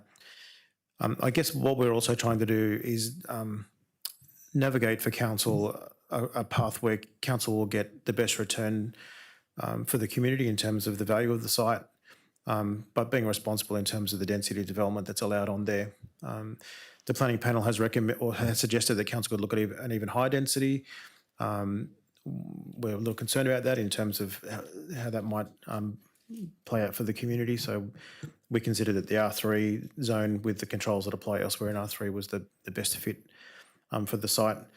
There is also a risk that if you were to go with R2, as has been suggested, that a proponent or a purchaser might come in and buy the whole site and then go down the HDA pathway and get something at R3 density or potentially even more.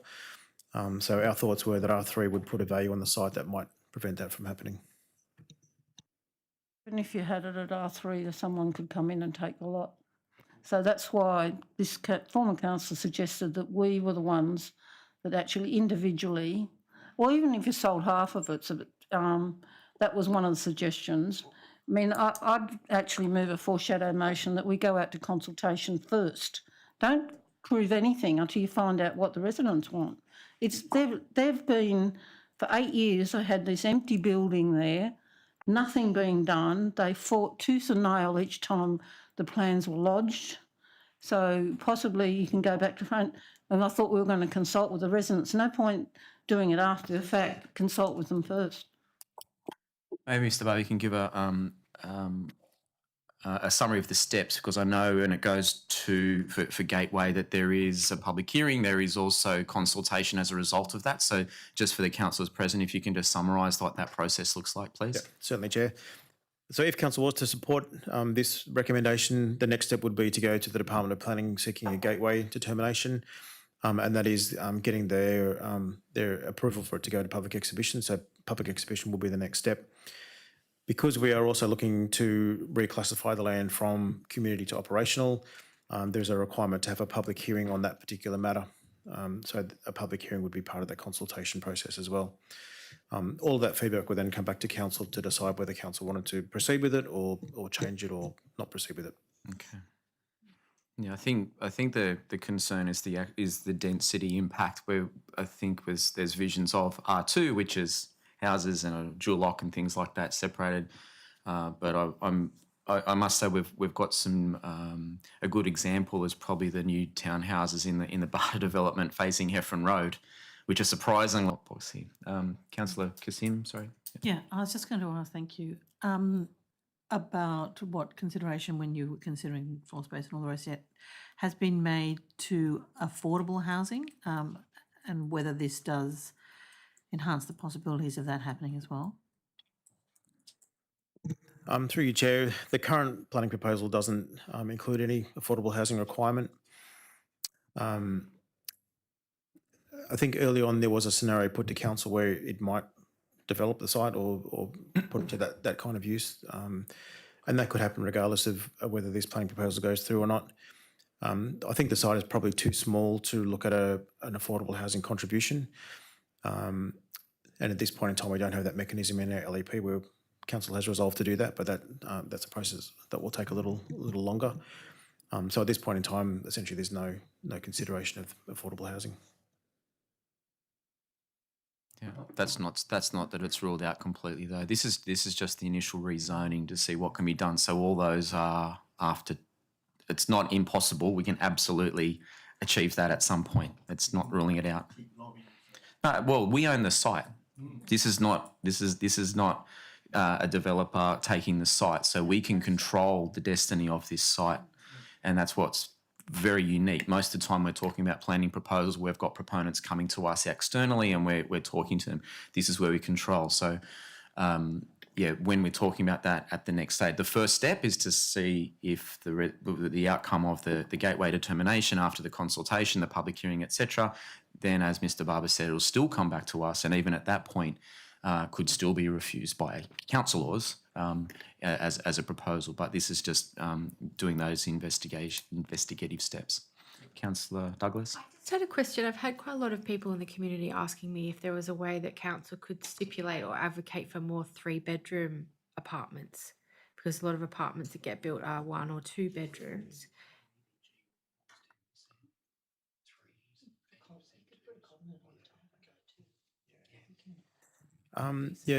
Through you, Chair, there is a requirement in the apartment design guide for a mix of unit types. That would only apply if this was developed for apartments, though. We could look at a covenant or some other mechanism because, as the Chair said, we do own the site. So there are some potential mechanisms for that. I just think that, like, if we are going to do denser, it's also about doing density well and making that so that families can afford to live there. It's quite close to parkland. It would be close to a train line, close to the shops. Like, it's actually quite a lovely area for sort of maybe not affordable housing, but more affordable for families housing. No, it's because we control it. There's nothing you're even ruling out a build to rent, and we retain everything. Like, this is just looking at the planning to see if we can increase. When it's not, there's nothing before us to put up blocks of apartments. It's a difference between having a freestanding home with a dual lock and potentially a row of terraces or townhouses. That's what I'm sort of thinking. It's not. 9 metres is not, a massive height. But to your point, Councillor Douglas, it is denser. What we do with it, if it does go through, is still open. There's still plenty of options. We're not deciding that. So, in terms of, you said a covenant, what step on the process would that potentially be? Through you, Chair, that would be at the stage where council decided to sell the land. That we would add that to the land title. That would be the appropriate stage. When you're registering the title, you put the covenant to say you can or cannot do these certain things, and that transfer on the title, and the buyer, whoever that might be, must abide by that covenant. Then, the residents were happy with townhouses. Can we stipulate that, not just apartments or whatever? I mean, and dual lock. So that's all I'm saying is, it's so ambiguous. Plus, we as councillors, or the older councillors that were there previous term, it suddenly goes change. So it's nice to have maybe presented to everyone to explain the difference of what you were doing than just showing up a report to us and hoping everyone, they either don't understand it, don't know the area. And that's what I'm just saying. I just found it a little bit. Yeah, I do agree, Councillor Surprise. Barr. There's a bit of shock value in that when you open the report and it's there. You didn't quite know what's going on. So, and there's been there's been a decade of history on this site. So I take Councillor. So, councillors, we've got this before us. Now, this is a recommendation to council, of course. It still has to be ratified at that, and I'm assuming that'll be by way of division on the night because it's a planning matter. So every councillor will have their say. Certainly, we can reopen the debate if there's more councillors interested in doing so. Just to be clear, this is this is not committing to any building type or structure or number of bedrooms or anything like that. It's simply to rezone R3 as typically townhouses being medium density as opposed to freestanding. This site would be dual lock, so even though you might... How many sites is this? 15? 11. 11, sorry. So 11. So you're going to have 11 houses potentially with dual locks on all of them. Dual locks on all because it does lend it, which is 22 already. If we went down the R3 with townhouses, there'll be more, but it'd be like a row of modern terraces, that's that sort of thing. So in the meantime, there's probably some examples. As I said, there's one on Heffron Road, on which, as I said, I'm surprisingly impressed with. And there's probably a few others that can be referenced as well. So if there's no more debate, councillors, I'll put the motion before us. All those in favour say aye. Aye. Anyone against? Councillor Barlow register as voting against. I'll declare that carried. Thank you. Next one we have CPE 25.036, which is bushfire prone land in Bayside. Have a summary on that one, please.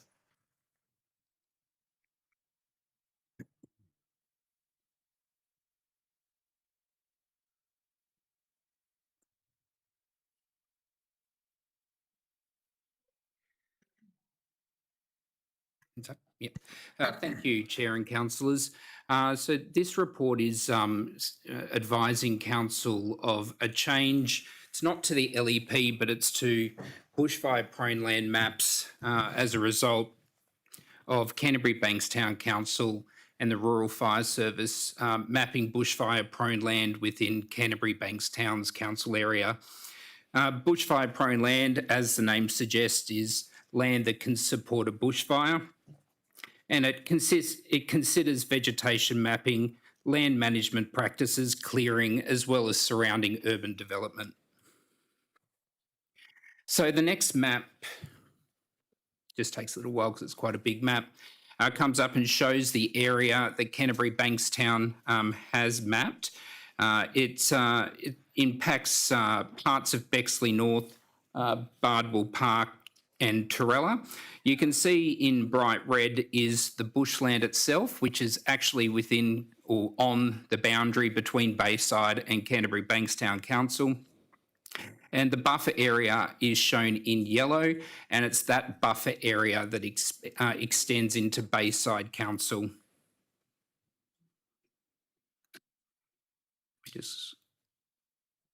Great, thank you, it's up. So there's a statutory requirement for council to note on planning certificates. So that's our 10.7 planning certificate, is if land is identified as bushfire prone. We have done that. We became aware of this a few months ago. Canterbury Bankstown Council and the Rural Fire Service didn't advise us when the maps were adopted, but we did become aware of it subsequent to that once the Rural Fire Service had gazetted those bushfire-prone land maps. So there is no legislative requirement for council, in that case, Canterbury Bankstown Council or the RFS, to notify landowners of the bushfire-prone land classification. However, as there are properties within Bayside now that has been mapped as a result of another authority's actions, our community doesn't know about that. So we propose to send a letter to affected landowners in plain English with a plain English living on bushfire prone land fact sheet, which you can see on the screen. It's also included in the agenda pack to advise the community that their land has been identified as bushfire prone. In effect, and the report says this, and sorry, that's the last screen, but in effect, Most of the land that is mapped as bushfire prone land in Bayside would be classed as BAU low or BAU 12.5, which is at the lower extent of any construction requirements for new dwellings or alterations to existing dwellings through a DA process. So yes, there may be additional cost to homeowners to meet bushfire regulations, but it is not at the higher end of the BAU requirements, and that's the bushfire attack level, effectively, as part of the National Construction Code. But we will have letters sent to the community, and we will have our planning staff available for the community to talk to staff, planning staff, if they've got any questions. Thank you very much. Thank you for that summary. It's quite an interesting topic. Of a mover for that one. Councillor Kassim, second Councillor Douglas. Can I just ask from the outset, I will invite other councillors. This seems operational. Why is it here? I can answer that. So yes, there is no requirement for us to report this to council, and it wasn't a council project. We wanted councillors to be aware that there is land within Bayside that is bushfire prone. Sometimes when you identify land as bushfire prone land and advise the community can jump up and down a little bit about it.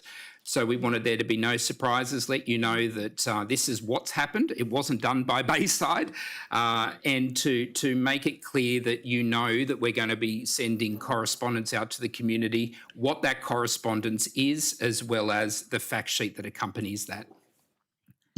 Yeah, I just don't know if it's the right forum to be honest. So I'm just going to. How many residents are impacted? Like, I'm familiar with bushfire zone land. So how many residents are impacted by this?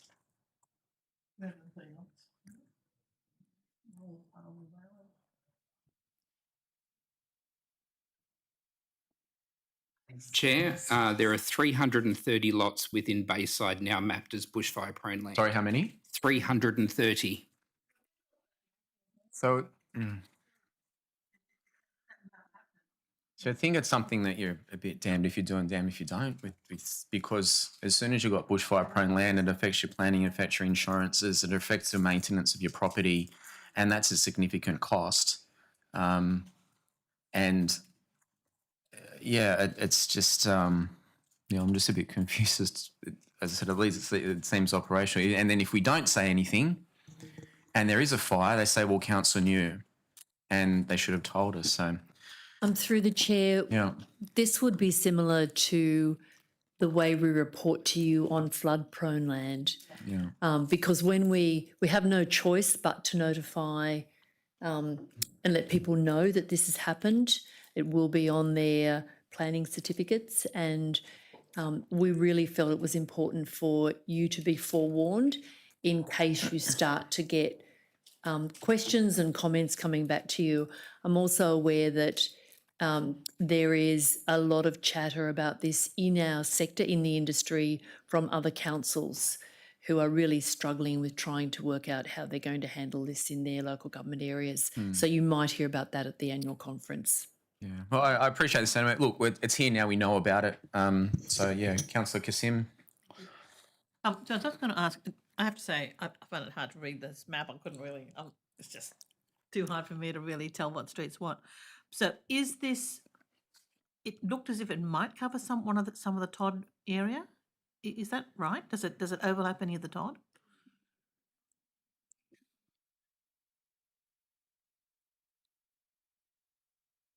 I would need to take that on notice. We do have, the Todd is in Torella, and it's looking like it's in the industrial area north of the rail line. Just a little bit, the tip of it, maybe the bottom of that little. Yes, these maps are readily available on council's online maps as well. So, but we can certainly take that on notice and provide an answer to that question about its extent in Torella. Thank you. Comments? Councillor Douglas. Just curious, with the document on page 171 of the report, which is the notification we're sending out to residents, it makes a point about vegetation clearing on the last point. You may clear or prune trees within 10 metres of your home, la-di-da. But then it goes on the last point, Bayside Council does not have a significant tree register. Just curious why we're pointing that out in this context. Thank you. That was the wording that was proposed. We can certainly amend that wording. We don't have to include that element. Effectively the tree. There are separate tree clearing rules if properties are identified as bushfire prone land. We can simply remove those, and if people wish to clear land, clear trees on their land, they can approach council to determine if a consent's required. We don't need to be as explicit with that in the fact sheet. Yeah, it just feels like we're almost encouraging people to You don't want to give them license to do that. chop and down then trees. Debate it later on. So good point. Thanks.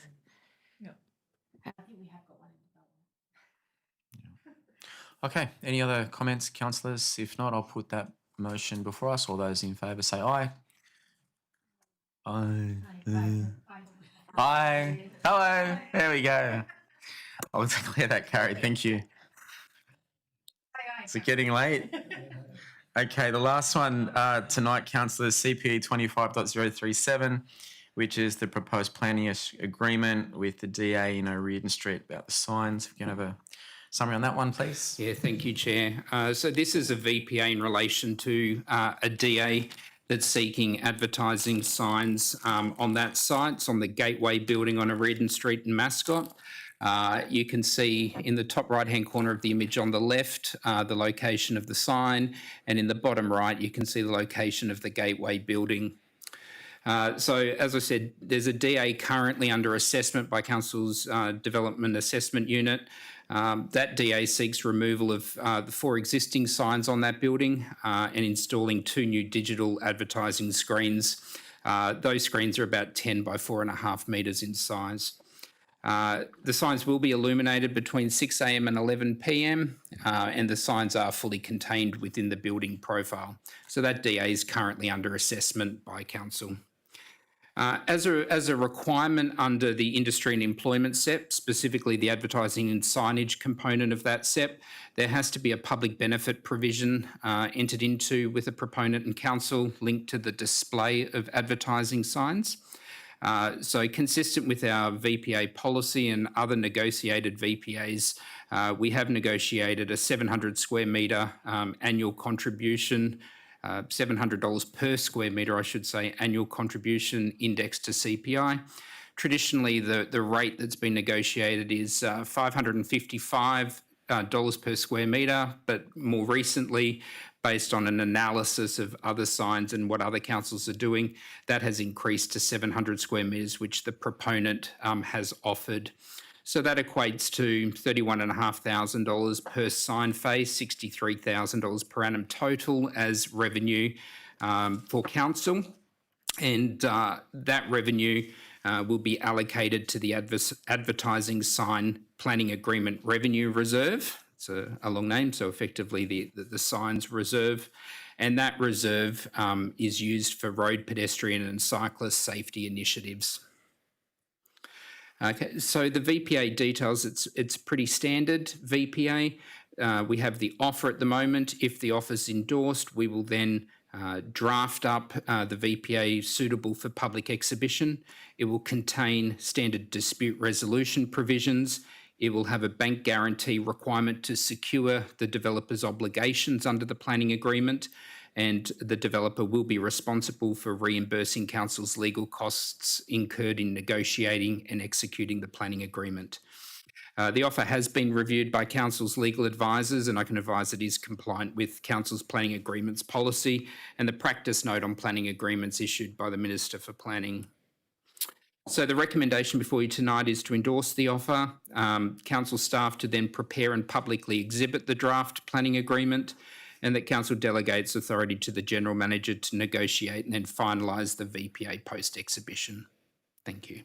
Excellent. Thank you. Have a mover and seconder, please. We have Councillor Douglas, second Councillor Brederhoff. Any speakers? No speakers. No questions. That's good. I think it's a good outcome. My only question is with the reserve that it's going into, it says must be. That I know there's a link between advertising and road use. Can you just clarify that, please? Yes, Chair. There is a requirement as part of that sort of regime that's set up in the government's policy for councils to have a plan that's endorsed by the Department of Transport as to how they spend those funds, and there is a restriction on how they're spent. So essentially, it's to do with pedestrian, cyclist, and road safety and public transport related initiatives. And so we do tend to use that money for pedestrian crossing upgrades and those kinds of things. Yeah. And is that restricted to that particular location, or is that Bayside? No, it's Bayside. Excellent. Okay. Thank you. Okay. If there's no discussion, I'll put that before us. All those in favour say aye. Aye. There we go. Declare that carried. Excellent. That's it, councillors. There being no further items on the agenda, I'll declare the meeting closed at 8:17. Thank you.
Great.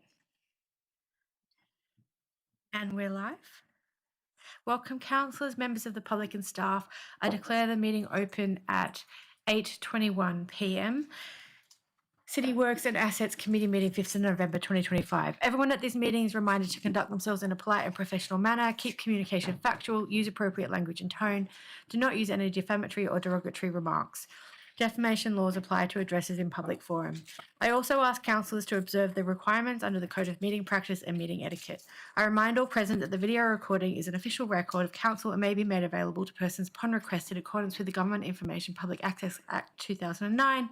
No other recordings are permitted. I would like to acknowledge the Bidjigal clan, or the Bidjigal, the traditional owners of the land on which we meet and work, and acknowledge the Gadigal of the Eora Nation. I pay my respects to elders past and present. We have no apologies this evening. There are no leaves of absences and no councillors wanting to attend via audiovisual link. Do we have any councillors wishing to make a disclosure of interest? I will make a disclosure of interest for the item in regards to the Active Transport Forum.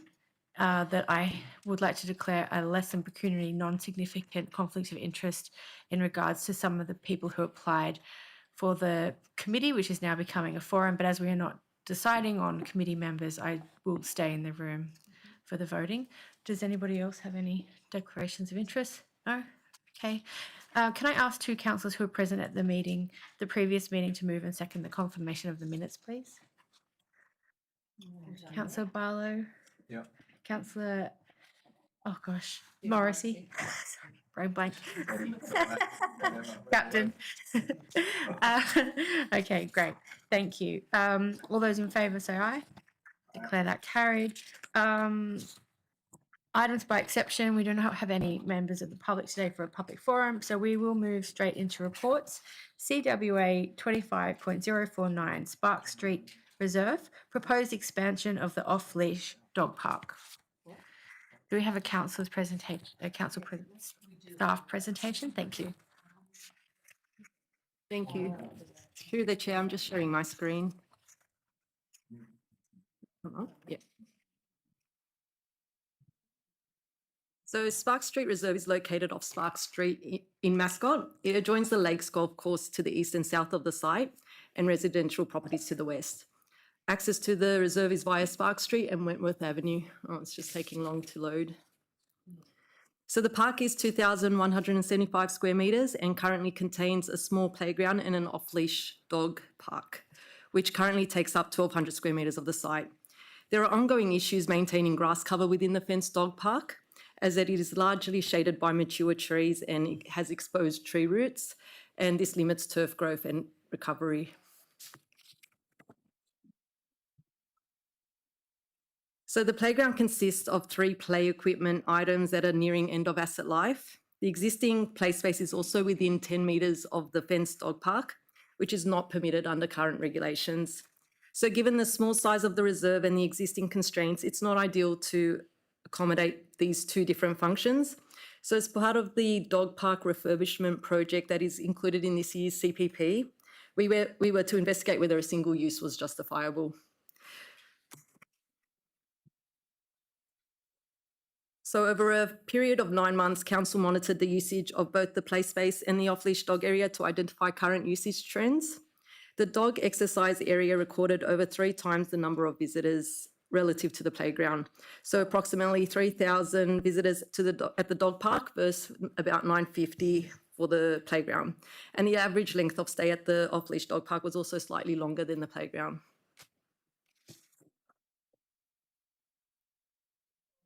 So through the chair, we should acknowledge that this information was collected. I should have acknowledged. No, we didn't store. It's actually intelligence. It is. It's using smart technology over 9 months to collect that data. First time we've ever done that as part of our consultation. What was it? It's called Edge Machines on-site data collection system, and it uses AI to process data locally, and then we can monitor it in real time. I don't know much more about the technology, but it is real-time data.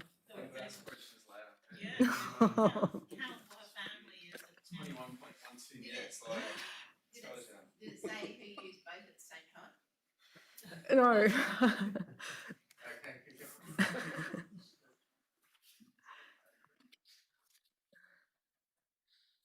Okay, so this map shows the spatial distribution of play spaces within the local area, demonstrating that the removal of the play space in Sparks Reserve will not create a service gap for the community. So you've got Todd's Reserve within 275 metres walking distance of Wentworth Avenue and Lestrange Park within 450 metres walking distance. So I think Sparks Reserve is where I've got my arrow.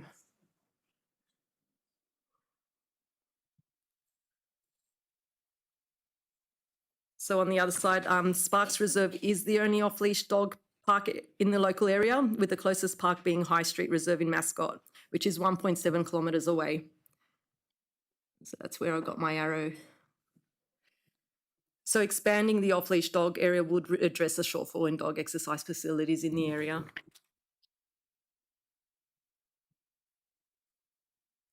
So given the site offers limited opportunity to reposition this play space to achieve the required separation from the dog park, the conflict can be resolved by decommissioning the play space and expanding the off-leash dog park area by approximately 500 square metres, allowing it to occupy the majority of the site.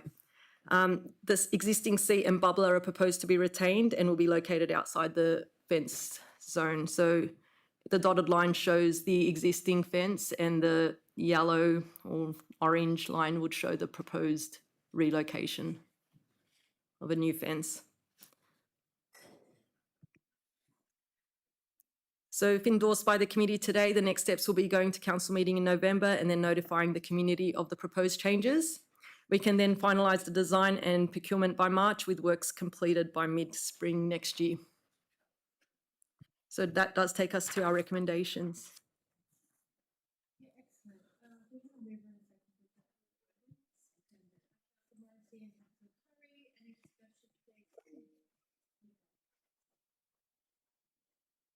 Yeah, it's where did the proposal originate from? Was it something from residents?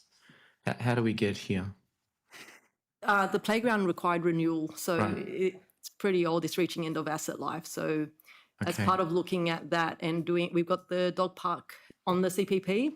So as part of that, it will to investigate whether it was worthwhile removing the play space altogether, given the non-compliance with the separation between Sure. the playground and the play space, the dog park.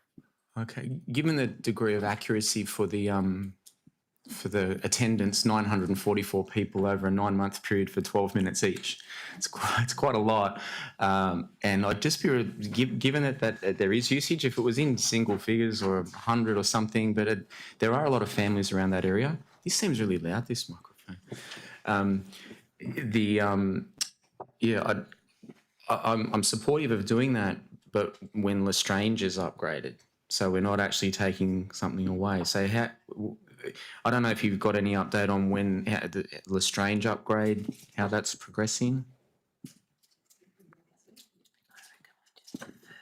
We are bringing that up to one of the next committee meetings, so either next week's or the one in December. So maybe then what we could do is defer that and combine this to say we're going to approve Lestrange and here's the timeline, and as part of that project, add this onto it. Is that something that's...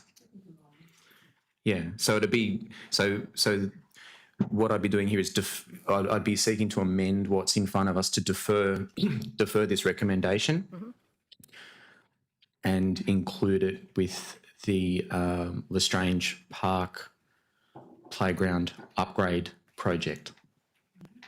Through the chair, happy to do that. Yeah. So take out 1 to 4, and then 5 is the motion. So I think that's better considered as one thing, because it's only a couple of blocks away, and we've got is it Todd Reserve or across the road? It's even closer. But that's 7 lanes of traffic to get across that, which is concerning for kids as well. So I think if we're getting a renewal in Lestrange, get that project and concurrently upgrade that, decommission and we can reopen that park.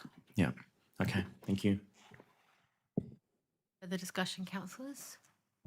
No? Okay, all those in favour say aye. Against? Declare that carried. We'll move on to CWA 25.050, response to notice of motion 13.9, 2025 Bayside Town and Shopping Centre Spring Clean Program. Do we have a officer's report?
Thank you.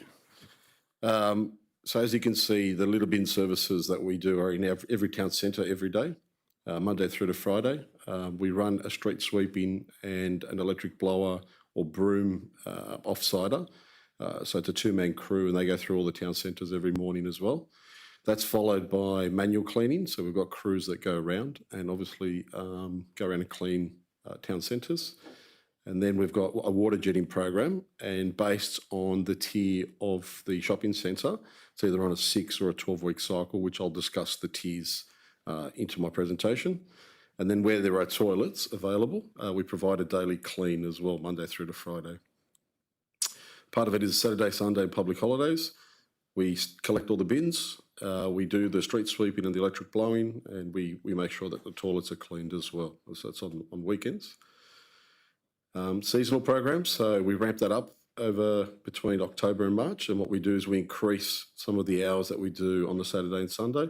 So it's between a 22% and a 32% increase, depending on the activity that we provide, be it either the litter bins or the street sweeping or the supplementary toilet clean. High pressure cleaning, so we do that in our town centres. This is one of the units that we have had for 7 years. And it's ending, its life cycle is coming to an end. We've got a new one on order and it should be here in the first quarter of 2026.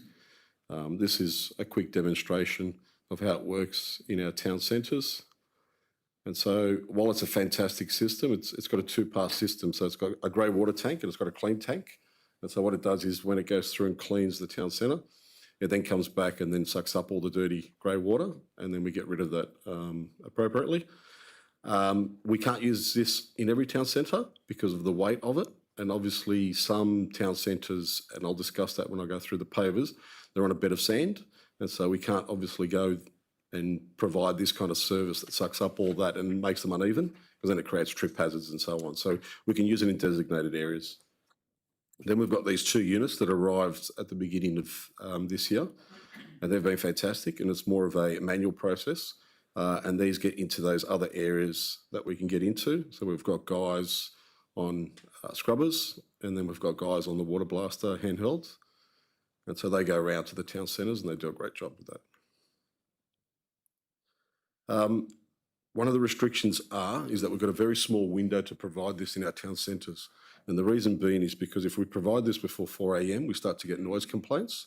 And if we provide it after 7, then we have impacts such as clearways, pedestrians, traffic, outdoor dining. There's a lot of issues that we can't. So what we do is we consolidate those 3 crews to do that kind of work in shopping centre areas. And then after that, we've got other jobs that they do around our local government area. But for the actual town centre, it's a very restricted window that we have to work between. We do, like I said, outdoor dining, arcades, major train stations. We do high density areas, squares, malls. We get around to wherever we can. After hours, then we do other things like memorials. When low tide, we go into our boat ramps. We do high pressure cleaning in toilets and so on and so on. So there's a lot of other activities they do outside of shopping centre areas. Of the 2 tiers of shopping centres, we've got 11 in the tier 1 or type 1 and 13 in the type 2. So there's 24 in total. The 3 crews just in the shopping centre area working that 3-hour day over a 200-day year, when you take into account leave and so on and so on. We get through about 1,136 square metres a day per crew. But at the end of the year, you can see that the number tallies up to 227,200 metres that we cover, square metres. That's a big number, so they get through quite a bit. And that's just the service in the shopping centres. So these are the tiers. So we've got the gentrified shopping centres are the ones that have the natural stone pavers. So they're the ones up the top. And then we have the tier 2, which are either brick pavers, asphalt, concrete, areas that don't need as much attention, or sometimes we can't get to enough because, like I said, if they're just laid on a bed of sand and we get in there and gurney it all the time, it just unsettles the area. It just creates other maintenance issues for us.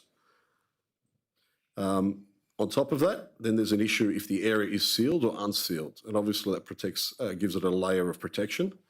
That obviously, without the seal, especially natural stone, stains and all that permeate and penetrate the actual stone itself. So the deep stains are very difficult to remove, and it makes it harder for us to go around there and water blast.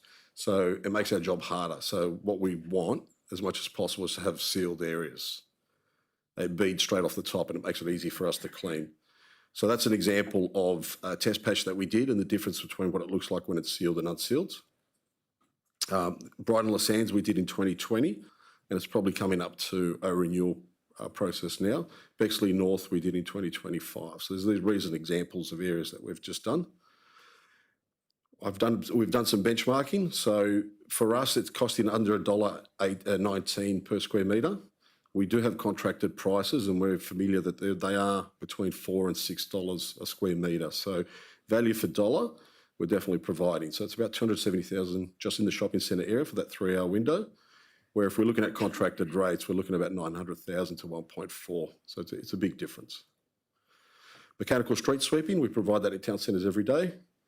As discussed, we've got people on brooms as well and electric blowers, and they obviously push that out to the road for the street sweeper to pick up. The cost is about $655 a year, just in the shopping centres alone. So on average, it's about $27,000, but bear in mind some shopping centres are much larger than others. Manual cleaning, so we've got quite a few people that go around, and obviously areas that the sweepers can't access. We've got obviously people that go around in between cars and obviously in garden beds and so on and so on. So we've got 2 team leaders, 12 staff, 14 in total, 24 town centres. We spend about 1.77 million, and that includes everything from fleet, plant, equipment, materials, as well as the labour. About 74,000, but once again per centre, but each centre has different size and different obviously needs. We go around and Monday through to Friday, we clean the assets, and obviously being a high profile area, especially around main roads, it becomes problematic because even though you clean them, the soot and all the dust and all that, it's virtually like painting the Harbour Bridge. You've got to start all over again. Toilet cleaning. So in some of these shopping centres, we provide, in all the shopping centres, there's 9 of them, we provide the primary clean, and we have a proof of service, which we provide photos below as an example. And then we do a maintenance run, which council provides. And what we do is restock, unblock toilets, report damage, and do just a quick tidy up. They're the costs. So it's around $346,000 a year to run a 2-tier system. But obviously with any amenity cleaning comes problems. And so we've got common problems such as litter, property damage, graffiti, all kinds of things like this, blocked toilets, stolen toilet paper. It makes it very hard for us to keep on top of it when we have this kind of property damage occur. Community public bins. So we've got quite a few of those in our town centres. So we've got 220, and we spend approximately $325,000 a year, which includes the disposal of that litter as well, which is the one of the highest expenditure items. Asset maintenance. So condition inspections are provided every 5 years. Basically, the seats go on a renewal program, and when they're rated between a 4 and 5, we obviously look to renew them. That's the chart below, everything from very good all the way to very poor. And we have a draft budget, obviously, that we assign each year for parks and bus stop renewals. With ad hoc repairs, repainting and restaining, we obviously get those reports either through staff or through the community or through councillor requests or the like. These are some examples of how we're moving away from some of the old infrastructure to the new seating styles. And some of this obviously includes composite material, recycled material, so it's a good sustainable procurement process. Current services when it comes to footpath signs and bollards. Obviously, it's a big job for us to get around to the 638 metres of footpath. It's on a 4-year asset condition inspection of the entire network. Within the shopping centre itself, the bollards, the signs and the footpaths are usually reactive based due to the either damage or end of life. And so we judge it as it comes about, or as the shopping centre gets gentrified, they obviously get upgraded as well, which we've seen in the last couple of years. Graffiti maintenance. We provide for offensive graffiti. We try to remove it within 24 hours and consider that to be a priority. Non-offensive graffiti, 72 hours. We have a community safety fund as part of one side of the local government area, and then we have no funding available on the other side of the local government area, where council staff go around and do that service. With hotspots, we report them to local police, obviously for crime prevention. When it comes to street trees and garden beds, we have a maintenance landscape program. It's every 4 weeks in our town centres, and it's Monday through to Friday. The average cost of that is $12,240 per centre, and so for the year it's about $183,600.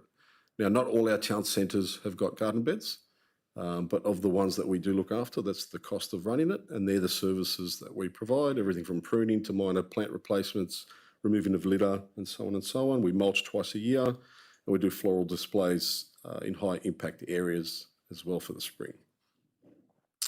As an example, a small upgrade under 25,000 would be like a Carlton area. There's 2 garden beds that would cost for us, if we were to do a full replacement of all the plants, it would cost us about 11,250. To a medium-sized one, like the one on Botany Road in Mascot, and we've got a breakdown of how many seeded planter boxes we've got, how many garden beds, about $50,000 to replace them all entirely. If we wanted to change the aesthetic appeal of it. From larger upgrades over 75,000, such as Bexley Forest Road, there's 49 garden beds, so a lot more involved. Obviously, variations will apply here. And like I said, not every town centre has got garden beds. So what's new? Before I get into potential options, what's on the horizon for councillors and for our community to know about? We've started mapping our network when it comes to certain assets, such as our public place bins, and we've started to categorise them into either good, fair or poor. With this information, we could probably look at a renewal or replacement program of some of them. As an example, this is the Rockdale Shopping Centre area where there's 47 assets in total, and there's the breakdown of good, fair and poor. There's a couple of pictures of what they look like. This is an example of Rosebery Shops, Gardners Road, and so this was recently gentrified, so you can see the condition of those is all good. So different areas will require different needs, and obviously as time goes on, these bins will then age, and then we would need to replace some of these as well. We've got new telemetry. So this information is all smart information that we're starting to get on our trucks. This is an example of a public place litter run, and it shows where the truck has gone, where they've flipped the bins. We can see what time they service it from proof of service, cameras on the front, the back and the sides. It also helps us with property damage claims as well. New telemetry coming in 2026 across all of City presentation is going to be information. This is just an example of what we do with our bins, but it's going to be on other areas as well, such as our shopping centres, our parks, for mowing and so on. We're going to be able to collect proof of service to go, this occurred, and this is the time before and after as well. And this is just an example of what we're doing at the moment with one of the services that we provide. So it's soon for us to come. In 2026, we're excited about a new mobile cleaning plant. So it's a big truck that allows us to clean all our mobile bins with high pressure hoses on the go. And so we can get around to a lot of our shopping centres, our parks, our beachfront where we have public place bins and clean them and make them hygienic. And that obviously impacts the odour and obviously the aesthetic appeal of the area, especially around dining areas in shopping centres and so on and so on. And so I think this will probably be a first for Australia, I believe. So hopefully it will be a very good pilot for us to see how successful it is. And there could be potentially a commercial arm proposal on some of this for some of our businesses that we have. When it comes to cigarette butts, we have 36 cigarette butts around the area. We've collected nearly 300,000 butts last year, but despite that, there are still people doing the wrong thing, and the cigarette butts still make their way into garden beds, in footpaths, in gutters. And so it was the most littered item, according to Keep Australia Beautiful and their litter index. What's coming soon is that as part of a litter and illegal dumping strategy through our environment and resilience section, they'll be coming through and upgrading a lot of our signage. This was the old signage, which over time has obviously aged. And so they're going to be restoring this and bringing this back with a new campaign, a new program. And so that will be coming soon. So now on to the options for the council motion, which is the Spring Clean program. What we can virtually do is we can look at the moment, we are at capacity with staff. So from Monday through to Friday, we have business as usual. And so what we would be looking at is to go, what can we have additional staff that we can put on and resource? So we'd have to find funding for this. And as an example, we could have 6 extra additional staff come through. And what they would do is we would bleed them through our business units, and we would have experienced people already working for council, working on this Spring Clean program, just because they're subject matter experts. They know our LGA, they know how to get around quickly. We've already spoken to procurement and fleet as a possibility to go, when we send out 3 vehicles at the end of each year to go to auction, because it's at the end of their 5-year turnaround, we could potentially hold them for an extra 20 weeks for this program. And it would probably cost us an extra $9,000 before it goes back out to auction at the end of this program. And we can continue as a potential to do that each year instead of investing into new assets for these people to get around. They could help out in parks and open spaces, obviously with the maintenance arm and obviously with the cleaning of the town centres. It would be a 20-week proposal, obviously 3 vehicles with 2 staff in each, dedicated to looking after the area, which will help with additional litter collection, the cleaning of our street assets, minor repairs to our furniture, obviously looking after our garden beds, footpaths and median strips, and obviously obtaining data and information, smart data, so we make better decisions as well. So eyes and ears. So improvement options to consider.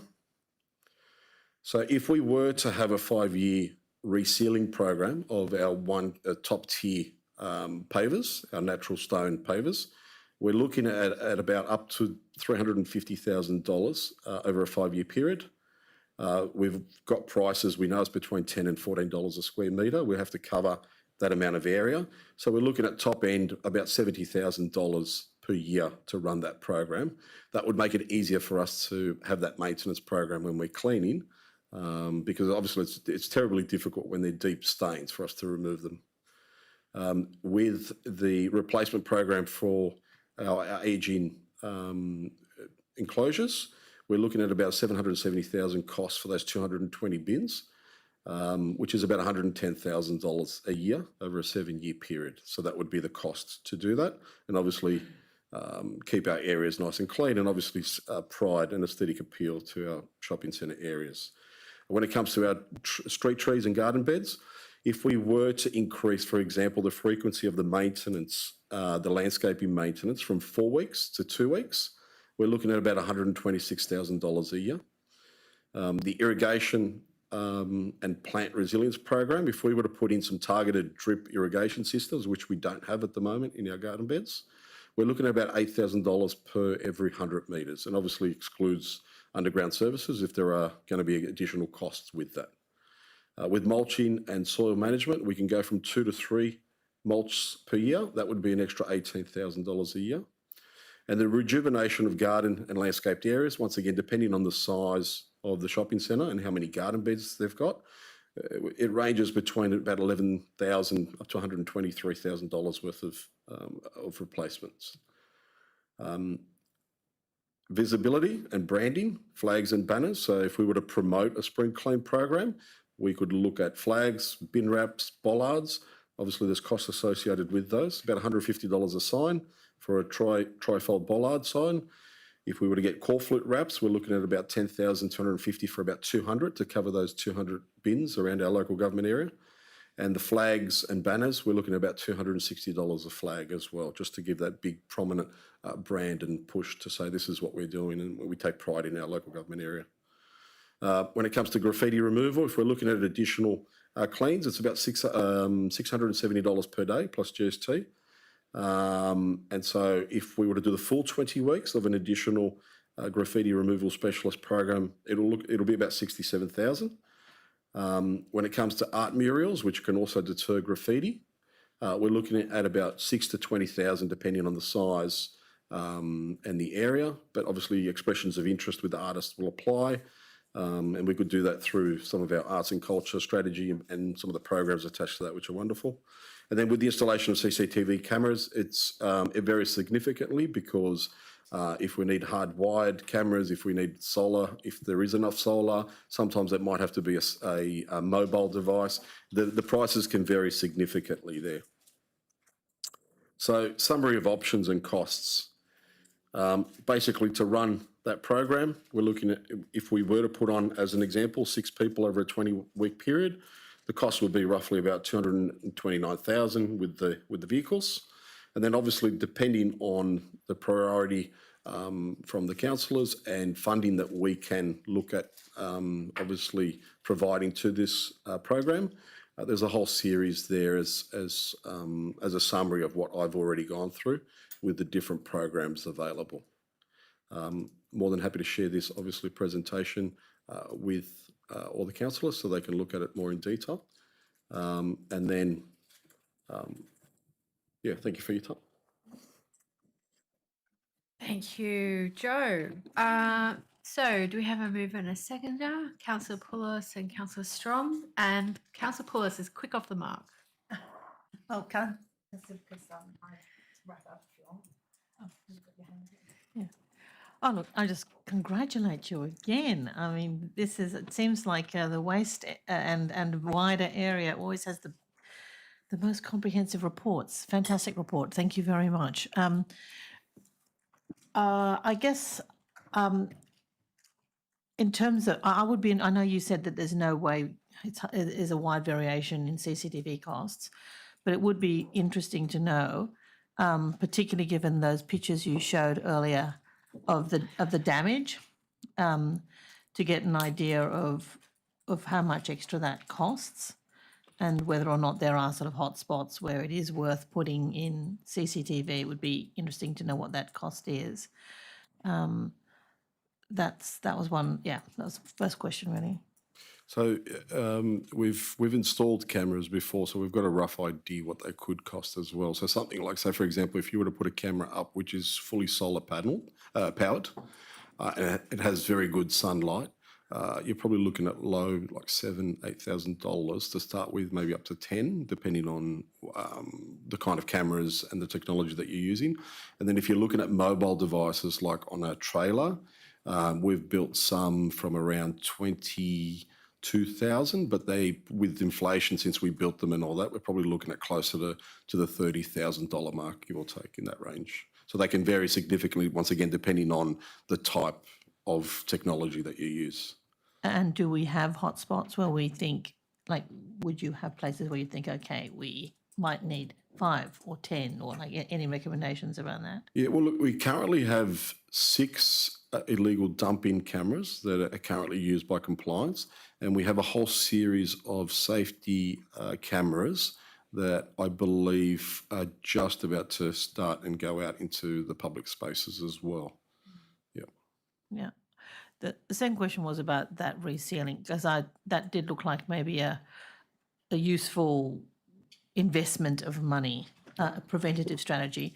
If you've got any sense of whether there'd be savings in cleaning to defray the cost of that investment. Yeah, absolutely. And it's not only just the savings. I remember when we did that in 2020 in Bryden, we just could not remove those stains. And so irrespective of what we used, it looked like we didn't attend the site to actually clean it, which is, it can be quite frustrating for our staff that put in a lot of time and effort to then potentially get feedback that we haven't done the work. And so they're the challenges. And so once we did that, it was fantastic because it beads straight off the top, it cleans, it makes their job easier, and then they get that sense of pride because they get good feedback from the residents, from the community.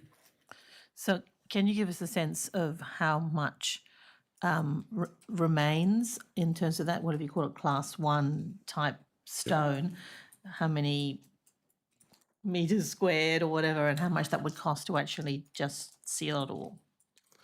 Like I said, the program's in there, so I've got the prices. So to do the whole area, if we were to put it on a 5-year program, it would be about $70,000, and we would get through all of those tier 1 sites within that 5-year period, and then they'll stay on that reoccurring plan or program over time. And that would be the goal if we could come up with the funding. Yeah. Yeah, no, that sounds useful. Thank you very much. Yeah. Of course.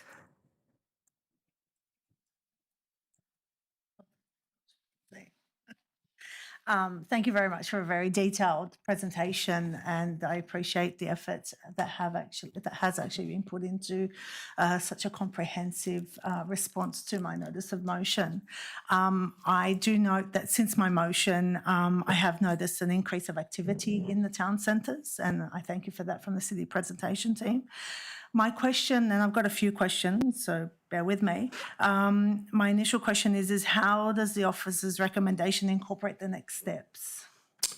So I guess what we would like is maybe some feedback from the councillors on areas that they believe are areas of priority with all the different options that we have provided. And then our job would be to go back and look at the funding and where we could get the funding. And then we would come back to a committee to say, look, this is what is possible. And then from there, hopefully, if everything works out well and we can obviously find funding for certain projects, we can bring it back for council to decide on.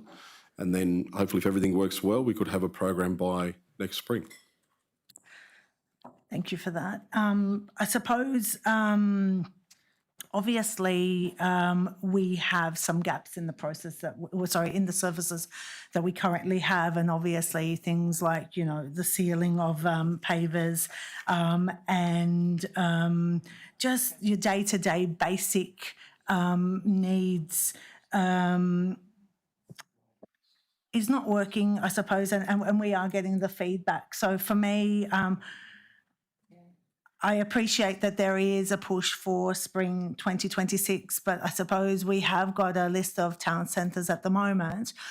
What can we do to sort of, because you guys are in and out of those town centres, is there somehow that you can create a priority list by needs of those town centres and present that to us? I don't want it to be shelved as another report.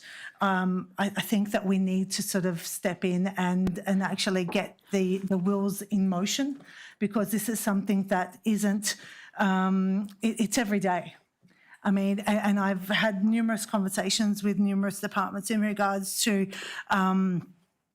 in some instances, we've got your daily services which exist, but we're not having the follow through with regards to, things that need to be addressed somewhat immediately. And I suppose what I'm wanting to ask is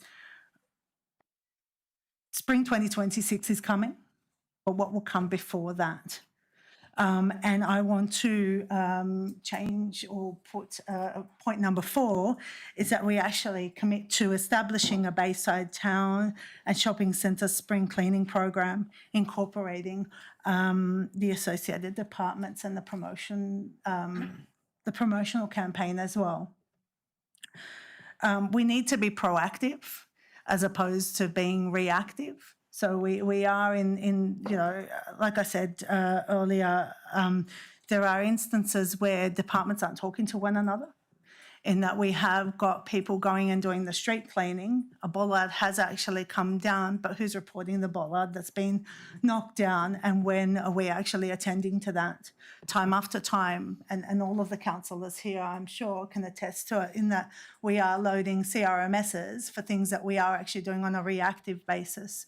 So I suppose the reason why I've put this notice of motion forward is that we shouldn't be reactive, we should be proactive in making sure that the matters that are being brought to your attention, our attention, or in our day-to-day life are actually being addressed. Yeah, through the chair, I'll respond to that. So yes, we do take it very seriously, and so apart from the spring clean program, we already have some measures in place, some of that new equipment that's coming into play. So, like for example, that the one that's going to be cleaning the rubbish bins, we also have a long hose on the back of that also does pressure cleaning as well. So we can actually clean the actual enclosures and the footpaths ad hoc as well while we do that. So we've already started to go, what can also supplement our business as usual? And this was before we conceptualised or looked at the options for a summer program. So we're already looking at proactive programs like that. Absolutely, 100%. With the telemetry and the smart data that we're going to get from next year, and that will probably trickle in from Q1, and that's across all of City presentation, is that we'll start to get the proof of service in certain areas where we haven't had that information come through. So it will be, I have attended this toilet and this is what it looked like before and this is what it looks like after for that secondary run, which is the maintenance run. We'll be doing that in our parks. We'll be doing that in the people using and looking after our garden beds as well. So we'll get that telemetry and that data back. So you'll have before and afters proof of service. So that information will then feed into helping what you just discussed, which is working together and working better between departments as well, because obviously we're just moving into that world of smart technology and mobility, digital technology. So yeah, we're definitely moving there. So appreciate your comments. Again, just on that, as well as from a compliance point of view as well, is obviously where we see, you know, illegal dumping, and we have obviously a compliance matter, from what I understand, and our conversations as well, is that will build across department relationship. So there will be the capacity for you know, illegal dumping, or where we know, you know, my example of, you know, dumped milk crates, will compliance be stepping into that to actually follow through on any investigation or any sort of enforcement that is required in those instances? Yeah, we'll definitely work in with the different business units. Obviously, at the moment, we work in, obviously, hand in hand with the compliance departments when it comes to things like illegal dumping. Obviously, we've had conversations around some of the trickier items. Obviously, when there are trolleys, they're not really litter, or they're not illegally dumped. They belong to someone, and so part of our process is to make sure that it gets returned back to who rightfully owns it. You do make a very good point about the milk crates and the bread trays as well. And obviously, once again, it should belong to someone. We don't really treat that as though it's illegally dumped or it's litter, but we should look at ways to go, well, then how do we look at that from a holistic perspective, which will probably be part of our strategy, part of how we manage things.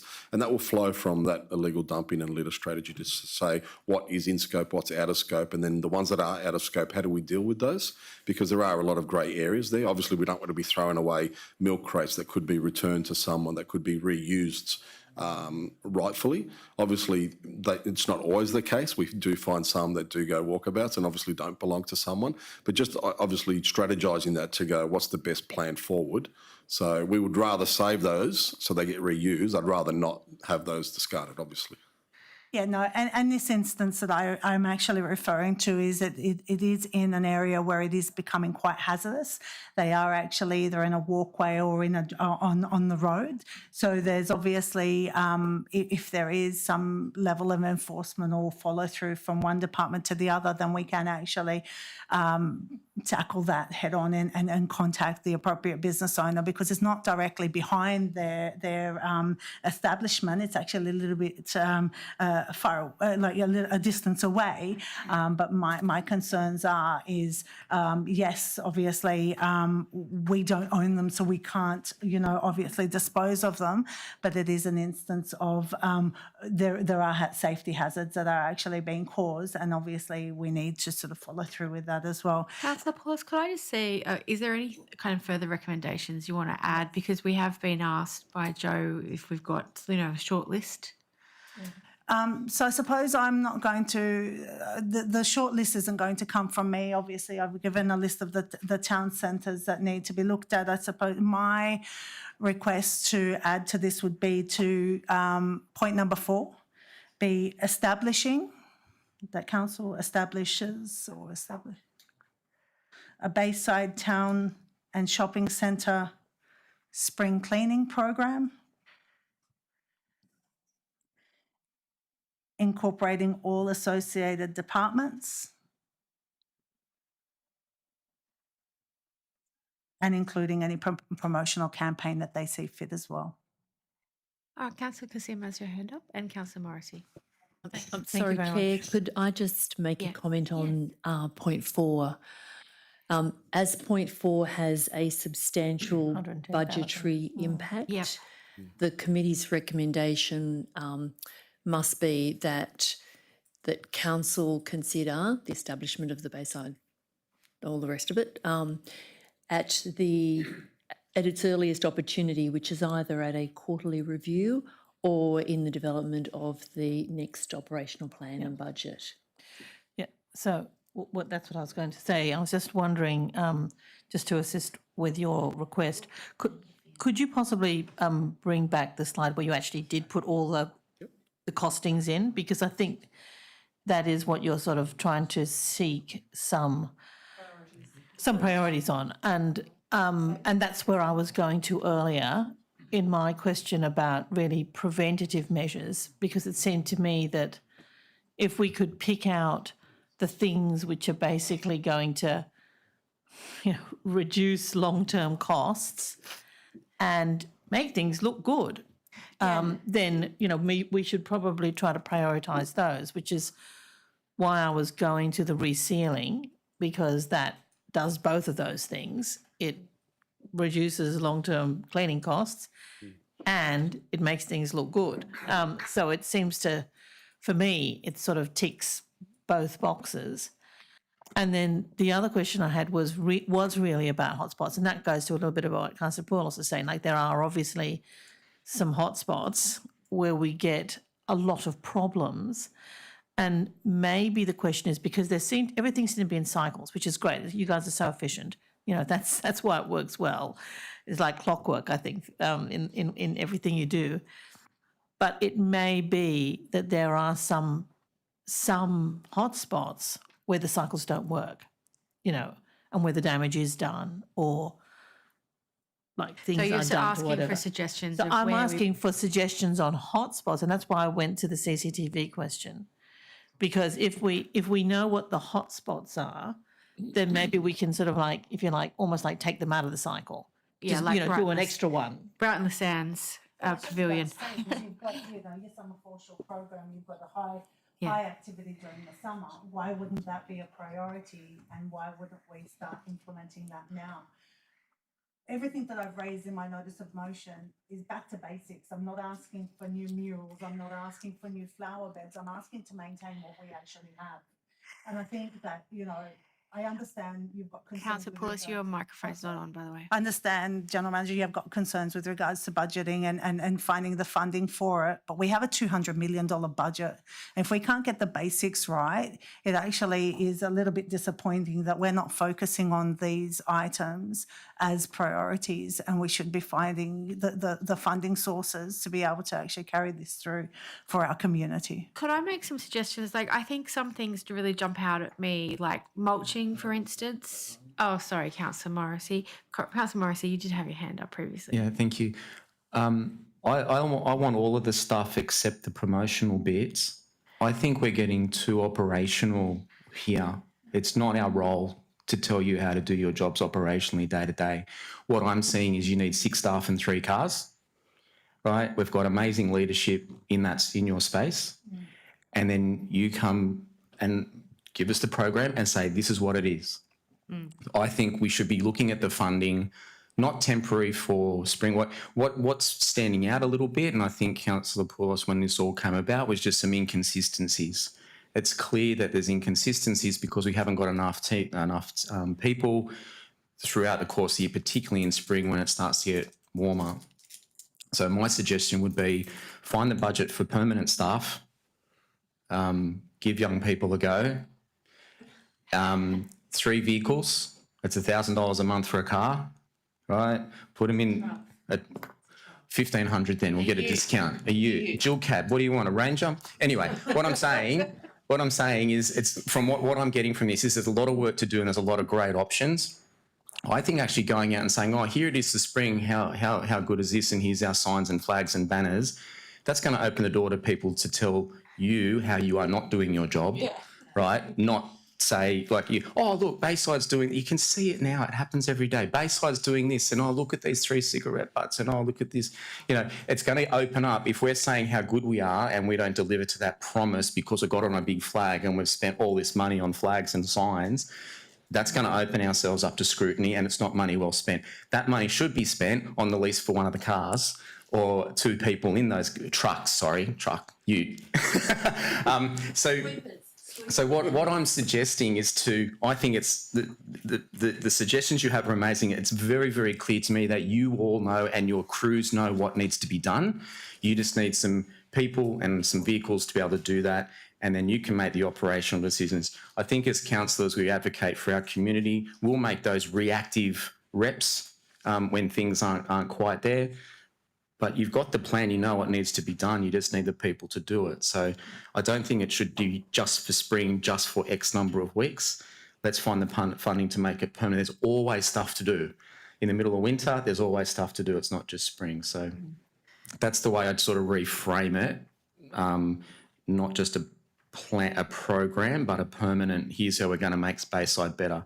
We don't have to celebrate that and put all the branding if we just do it consistently well all the time, which for the most part, with the tools and resources that we've got, you deliver. Okay, so we need to decide point 3 really, that once the scope of work is decided. So the ask is for us to have some contribution to the scope of work. So what I'm hearing from Councillor Morrissey is 3 permanent staff and the vehicles to go with them. Sorry, six staff, 3 vehicles on a permanent basis. Yeah, and then find the budget to deliver what you're recommending and say, here's the plan. And I'm hearing from Councillor Kassim higher rotation on the hotspots. I'm hearing from Councillors, you are the only ones who can allocate budget. Yeah. And if it is 12 months a year, we are talking then 440,000 for staff and all of the other costs for the program. So I just want to be sure you will need to vote that budget as additional budget at a council meeting. I think Councillor Curry had her hand up first. Thank you, Councillor Douglas. I just wanted to reiterate that point that Councillor Morrissey made around, I'm really conscious now the media attention in relation to Sydney Water. You know, when you go and spend money on something that is what council is, it's a service provider and what it should be doing. So I'm just, I think take that money for banners and everything else and put it towards the service delivery, which is... All of that was additional. So it's not about, there wasn't banner money there. So what we're saying is delete the promotional, the banners, stick to the core, the additional staff, extend the life of the vehicles, which are the actual street cleaners. They're not utes and little vehicles. They are proper suckers. Big suckers. And add some of the components like the resealing of the pavers. Going to make it easier to maintain. Yeah.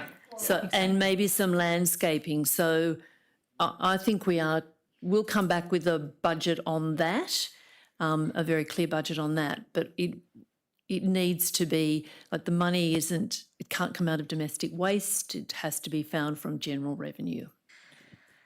That's the information we need to make an informed, to make an informed decision. If that information is provided to the whole council, so be it. And if we vote yes, we vote yes on otherwise. But that's the information I think we need. So we're asking for a bit of a more detailed report. We've done a little short shopping list. Councillor Kassim, do you mind if I add a couple of things to that shopping list? Because I haven't had a chance to. I think mulching more regularly would be very helpful. I've heard from numerous different town centres that the drop in soil is not fixed, and that will help with longevity, less water for those plants. Potentially using natives instead of annuals might be better as well. For we've had a very hot October. We're going to have a very hot summer. We might need to be preserving water. I know that the City of Sydney is using secondhand recycled water from a hospital for their street cleaning. I'm not sure if we need to, if water is actually a cost, whether we need to consider some of those drought proofing. I think having some soap being delivered to some of our toilets should be part of the budget. I get a lot of complaints that we don't provide soap in our facilities. And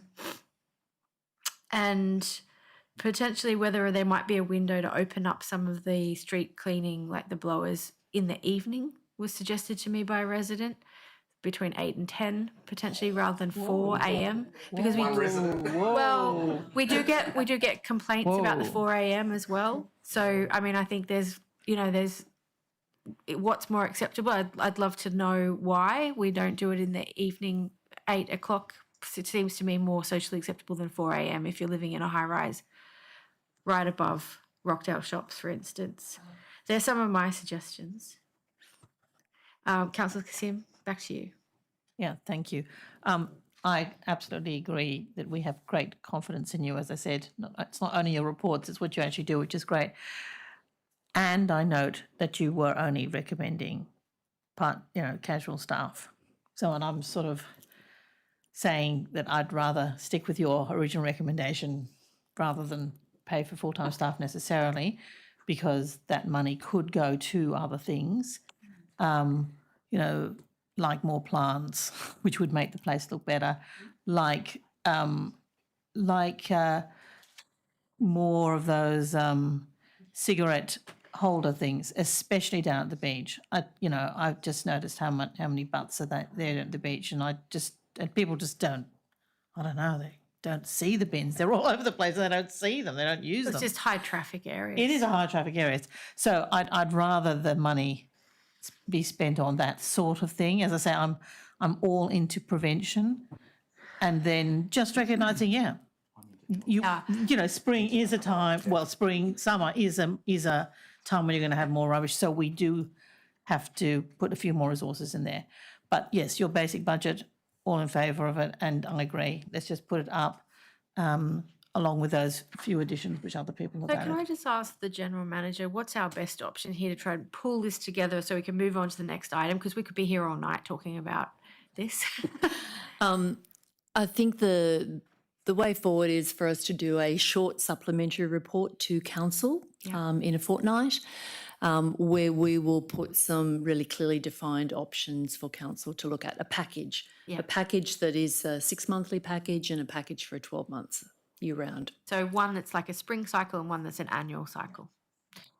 Can I just add to that? Obviously, the intention of my notice of motion was a spring clean, so I'm not advocating for a whole year. I mean, we do need it, and I understand that, and your intention is quite credible, but in saying that it is a spring cleaning program, that for me, the intent of my notice of motion is that we establish this for years to come. So we're kicking off in spring 2026. However, in the interim, I would hope that we would have some interim measures on easing into that program, but there would be a concrete annual spring clean service. I take the note about the promotional stuff, but in saying that there is a visible difference when we are coming into the warmer months, that we are actually doing a little bit of a spring clean as we would do in our own homes. So just sort of getting everything back in order, tree planting, obviously, weather, and I had some conversations with regards to the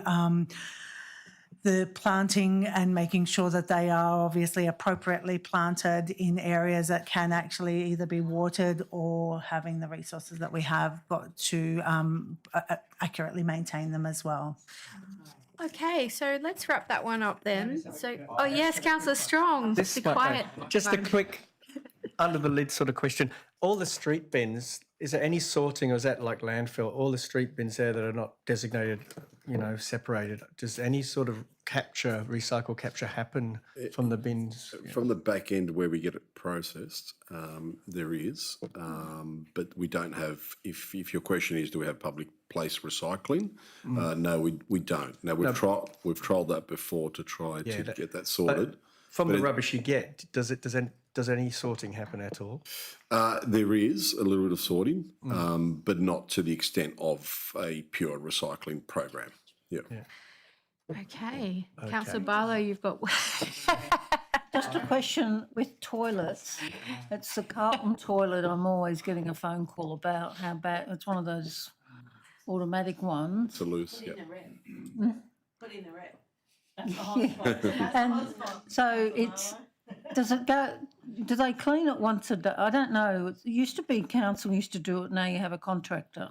We have both. So what we have is we do. have the service provider come through first and, Yep. and provide the clean, and then we provide a maintenance run just to make sure that everything's up to scratch, that, you know, obviously with toilet paper. On and- the same day or? Same day, correct, yes, every day. Well, Pam, she must go when she misses everything. Okay, that's fine. The other question is, I think anyone, Councillor Strong's on it one, look up Woodlawn. For all the work that your team does. It's a very big geographic area that you're responsible for, and we all love it dearly. So this is just a reflection of how we want to show pride in our place where we live. So thank you for all your work. So all those in favour say aye. Against, declare this carried. Let's move on to CWA 25051, response to notice of motion, affordable rental and transitional housing investment.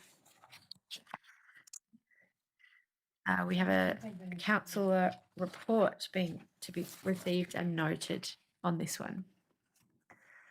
Do we have a presentation? We do, thank you. Mr. I'll be quick. Baba. Okay, so you can see on the screen there the notice of motion that prompted this report. There are several parts to it. There is a summary at the end of the report which you might find helpful, which replicates each of the 4 points there and gives a brief answer. But I'll just take you through quickly some of the key points. In terms of Council's current affordable rental housing portfolio, this table shows you what Council currently owns. So we have 3 locations, Pagewood, Bexley and Botany. And there's a variety of unit types in there in terms of size.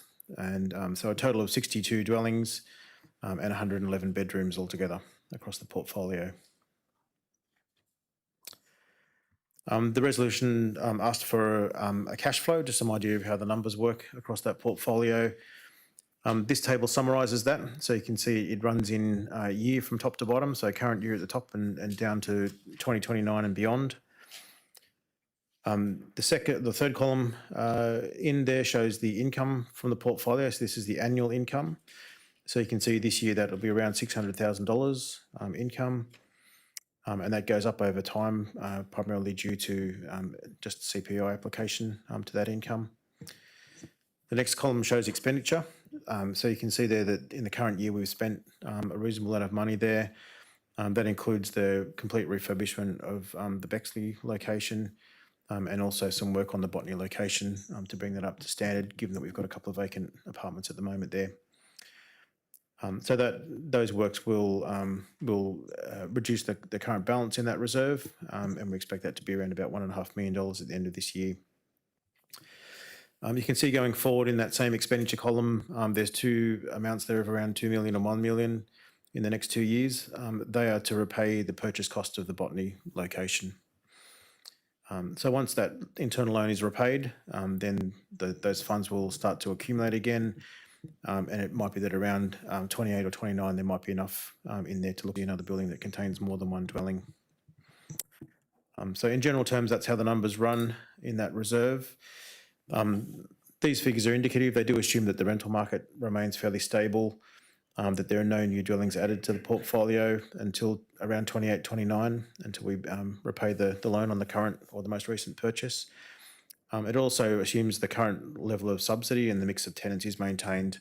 If the subsidy is higher, obviously the income goes down and that affects the numbers through the years. The motion also asked about growth opportunities, and so here's a summary of those. We can reinvest income that's generated into additional housing stock, and as I just showed, there's potential for that in a few years' time once we've paid off the internal loan. Developer contributions, Council has resolved to put an affordable housing contribution scheme into its LEP, and we're going through the process of doing that at the moment. As Council upzones areas, they will be added into that scheme, and that will generate either dwellings or cash as those areas develop. So that's another way to add to the portfolio. Our housing strategy actually looks at rental housing strategy looks at partnering with community housing providers. They're good at attracting federal funding to build housing stock, and so there's an opportunity for us to partner with them and perhaps use council land to do that. And we looked at opportunities in the Rockdale and Botany Road master plans for potential locations going forward. So we'll keep that in mind as those master plans go through their process. Planning agreements are another potential source of dwelling stock, and that's how the majority of our current portfolio was contributed through a planning agreement with a developer in Pagewood. There's also a number of state government initiatives of late. The transport-oriented development and the Housing Delivery Authority streams tend to have a component of affordable housing in them. For the Housing Delivery Authority stream, it's not clear at this stage whether those dwellings would come to council to own and manage, whether they'd go to community housing providers or whether they'd be held by the developer for a fixed period of time. So that's unknown, but another potential source of housing stock. That's it. Thank you. I have a mover and a seconder, please. Councillor Kassim, Councillor Strong, thank you. Any discussion, councillors? So our community is experiencing a housing affordability crisis. And why is Bayside still proposing such a low affordable housing percentage? Has staff conducted an independent feasibility study to determine what level of affordable housing is genuinely viable, or if we capture a fair share of land value uplift from rezoning?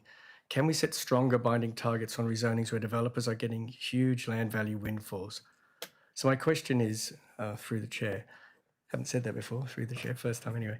Can council receive a report on options to structure Bayside's affordability housing contribution scheme to achieve higher levels like 10, 15% affordable housing on future major rezonings, including higher contribution rates where significant additional floor space or value uplift is sought, informed by independent feasibility testing? That's it. Through you, Chair, we have done a fair bit of work in that space in the preparation of the affordable rental housing strategy and also in preparation of the Rockdale and Mascot master plans.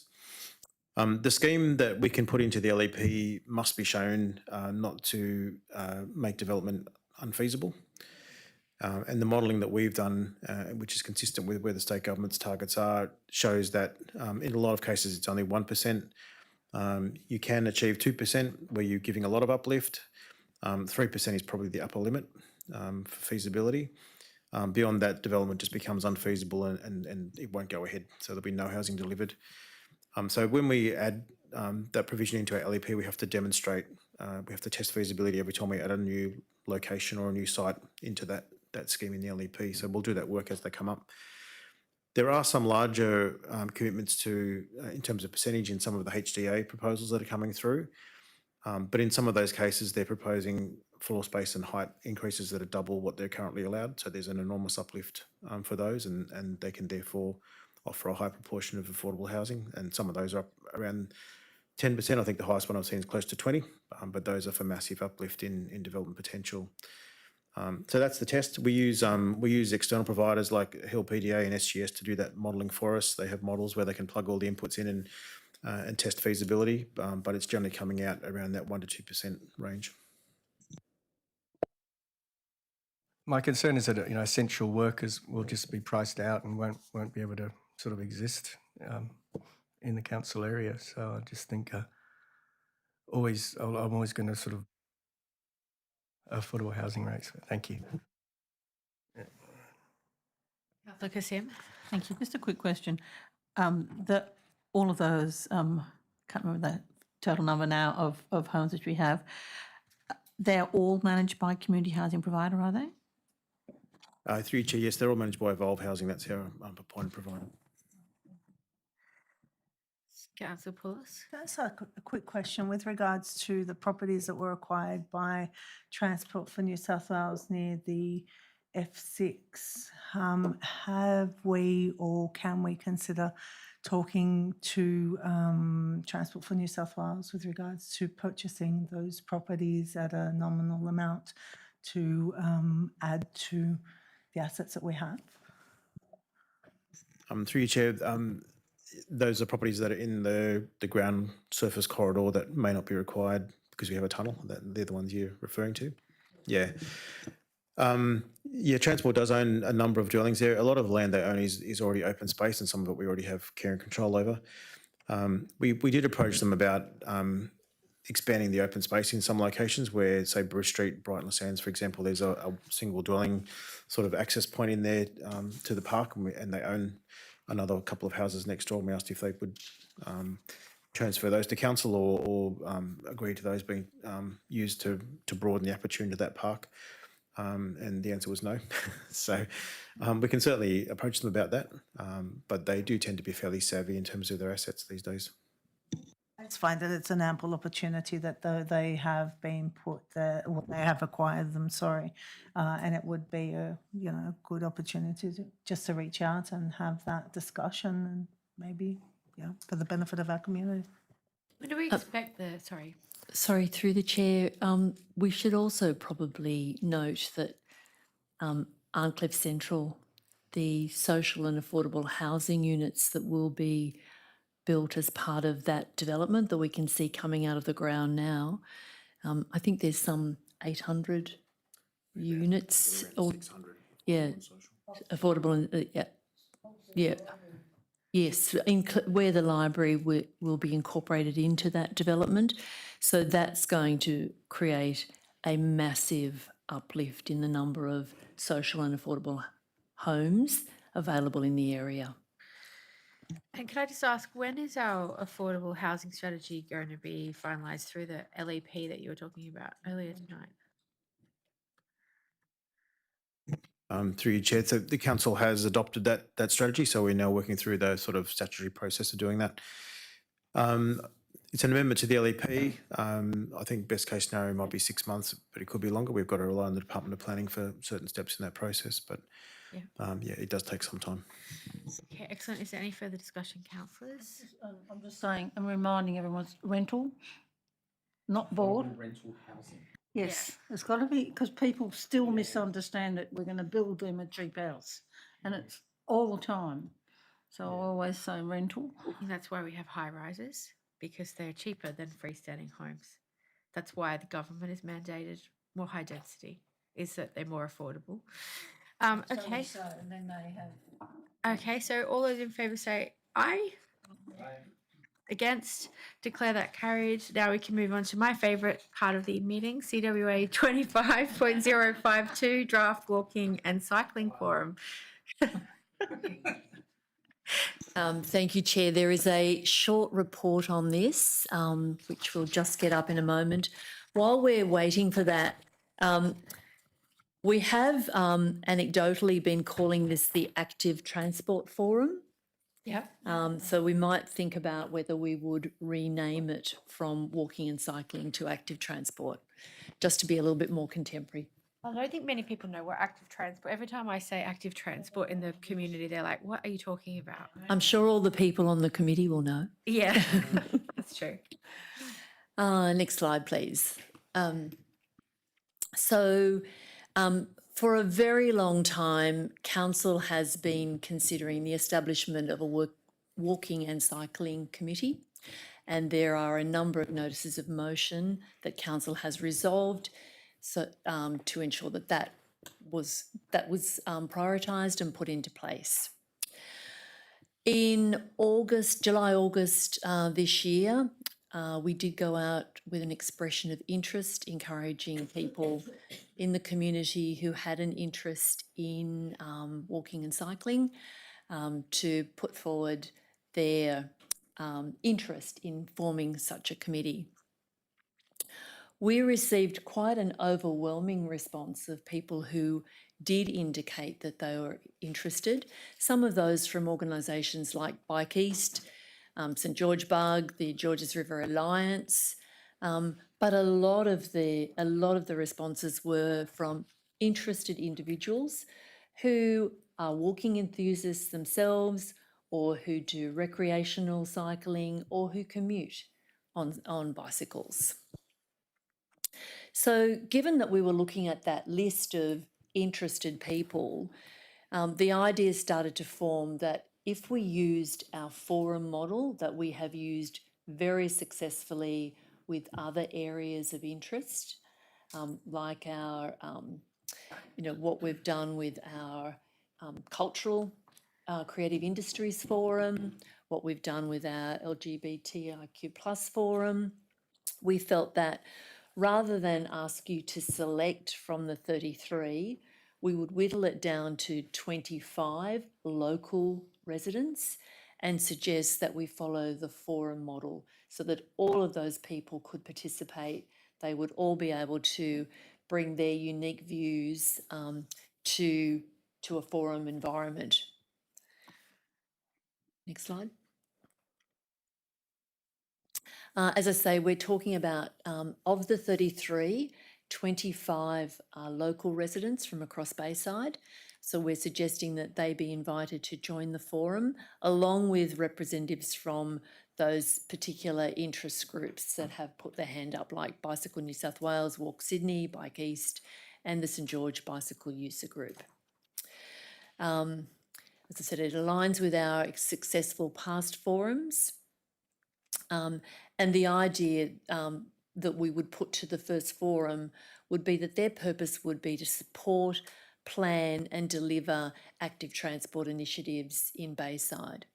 Very much about providing advice on strategic direction, our priorities, any policy principles that we would be required to look at, and really, I guess, helping us to foster a healthier, connected community, encouraging walking, cycling, and the use of public transport. We've suggested in the paper that if council moves this way, and if this is adopted, recommended tonight and adopted at the council meeting, we would be ready to hold our first forum in February. So that's what we are recommending to you tonight, that we proceed along that way. Okay, great. Could I have a mover and a seconder? Councillor Kassim. I'll second it. I could be nice and ask the floor if they've got questions, but can I go first? Thank you. I just wondered why we originally had the Walking and Cycling Committee as part of the Bayside Council's draft transport and bike plan, and then that's been deprioritised. I mean, my confusion around that is that when I proposed it as a motion, I was referring to other councils who do this, and I do not believe that they are part of an advisory committee structure. They're separate. So the other councils like the Inner West have an LGBTQI committee, for instance, which doesn't mean it's like a statutory body or a governance body like ours.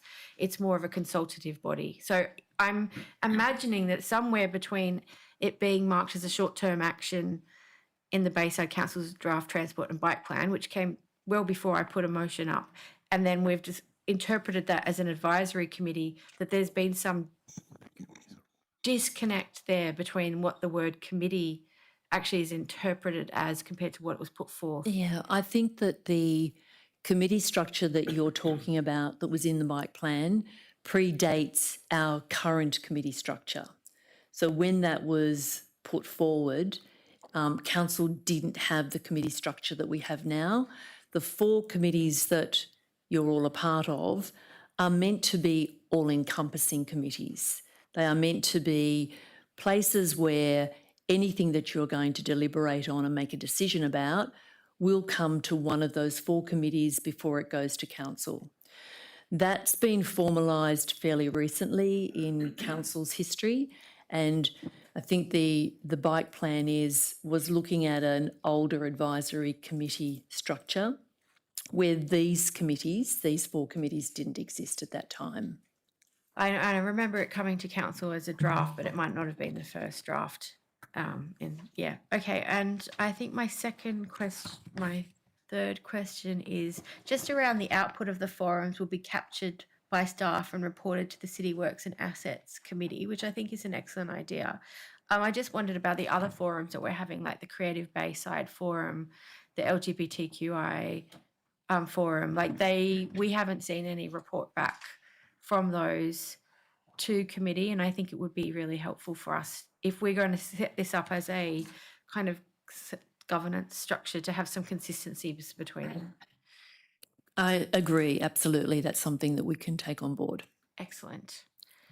that's my last question. Oh, no, one more. Just like, obviously there's been a lot of enthusiasm, but can we not just open this up to the general public to participate in? Does it have to be just closed to those 25 people? Because when we do the LGBTQI one and the creative forum, it is more like a general invite, or is there a reason why we would keep it tight?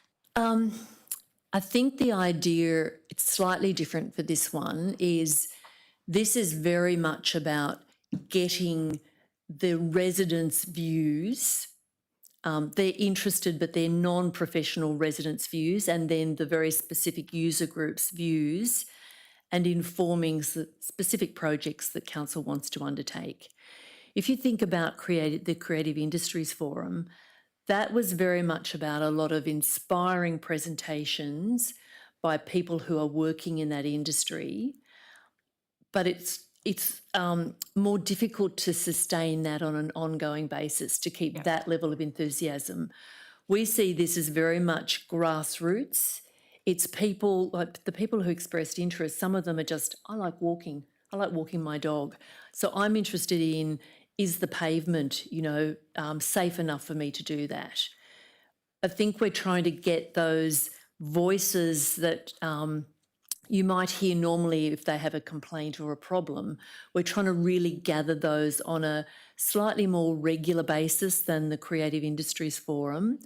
And it's, as I say, it's very grassroots. You've got your experts in the room, but you'll also have your mums and dads who just simply want to be able to use the footpath, use the road safely. Yeah. Okay, great. I mean, I think, and the 8 people that applied that aren't locals and deemed local, was there some decision that was inappropriate? Like, a lot of people would ride through Bayside. So if you live in the Southern Shire, you want to get to the city, you ride through Bayside. So I think we are a connectivity area as well. So I don't know if it should just be exclusive to locals. If people have a reason that they would want to join because they use it as a connective pathway. I think the reason that we limited it to local was because if you want people to really participate and not just be part of an audience, there's a size that you can get to, and beyond that, it becomes a much more passive process. So if I think about creative industries, a lot of people they absorbed, but they didn't really have the opportunity to give. We're trying to come up with a balanced number of people who everyone will have the chance to have their voice heard. Everyone will participate in some way or other. And I'm conscious that even 25 plus, another 5 is big. It's a large number.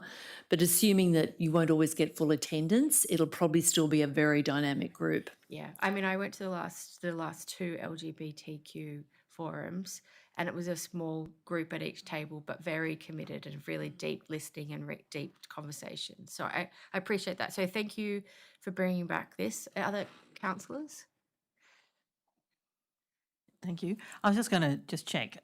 I presume that councillors will be invited, any interested councillors will be invited to attend if we wish. That's right. Yeah. Any other councillors? Well, I just think it's very exciting that we had that many people put their hands up. I mean, it shows a great interest in our walking and cycling community, and I'm sure that having 3 forums a year to nurture those voices will give us some great insights into what we can do better, and to put forward, applications for grants and whatnot as well when those things become available. So thank you very much. It's been a long time getting here, but we're looking forward to February. My birthday's on the 12th, if you want to have it then.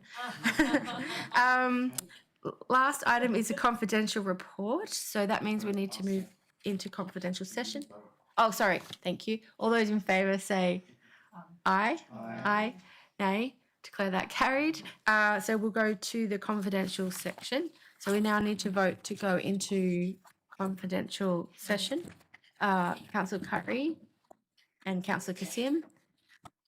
So any members of the public now need to leave the forum or the press, please. There's none here, so that's fine. So yeah,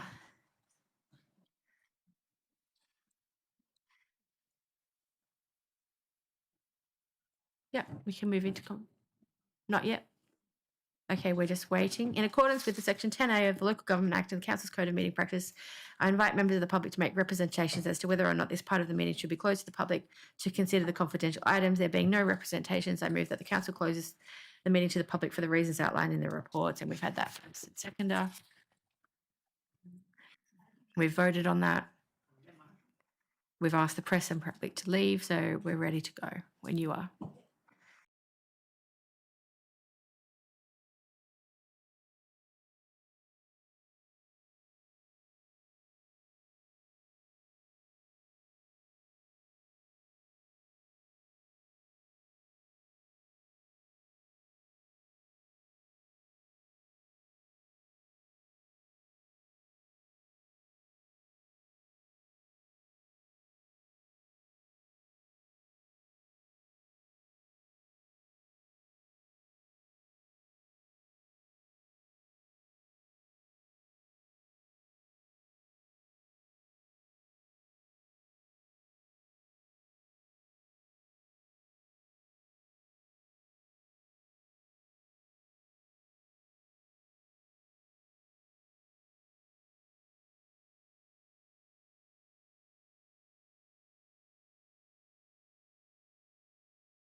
We can move back into open session. We will now vote on the resumption of the open committee. Are there any councillors voting against?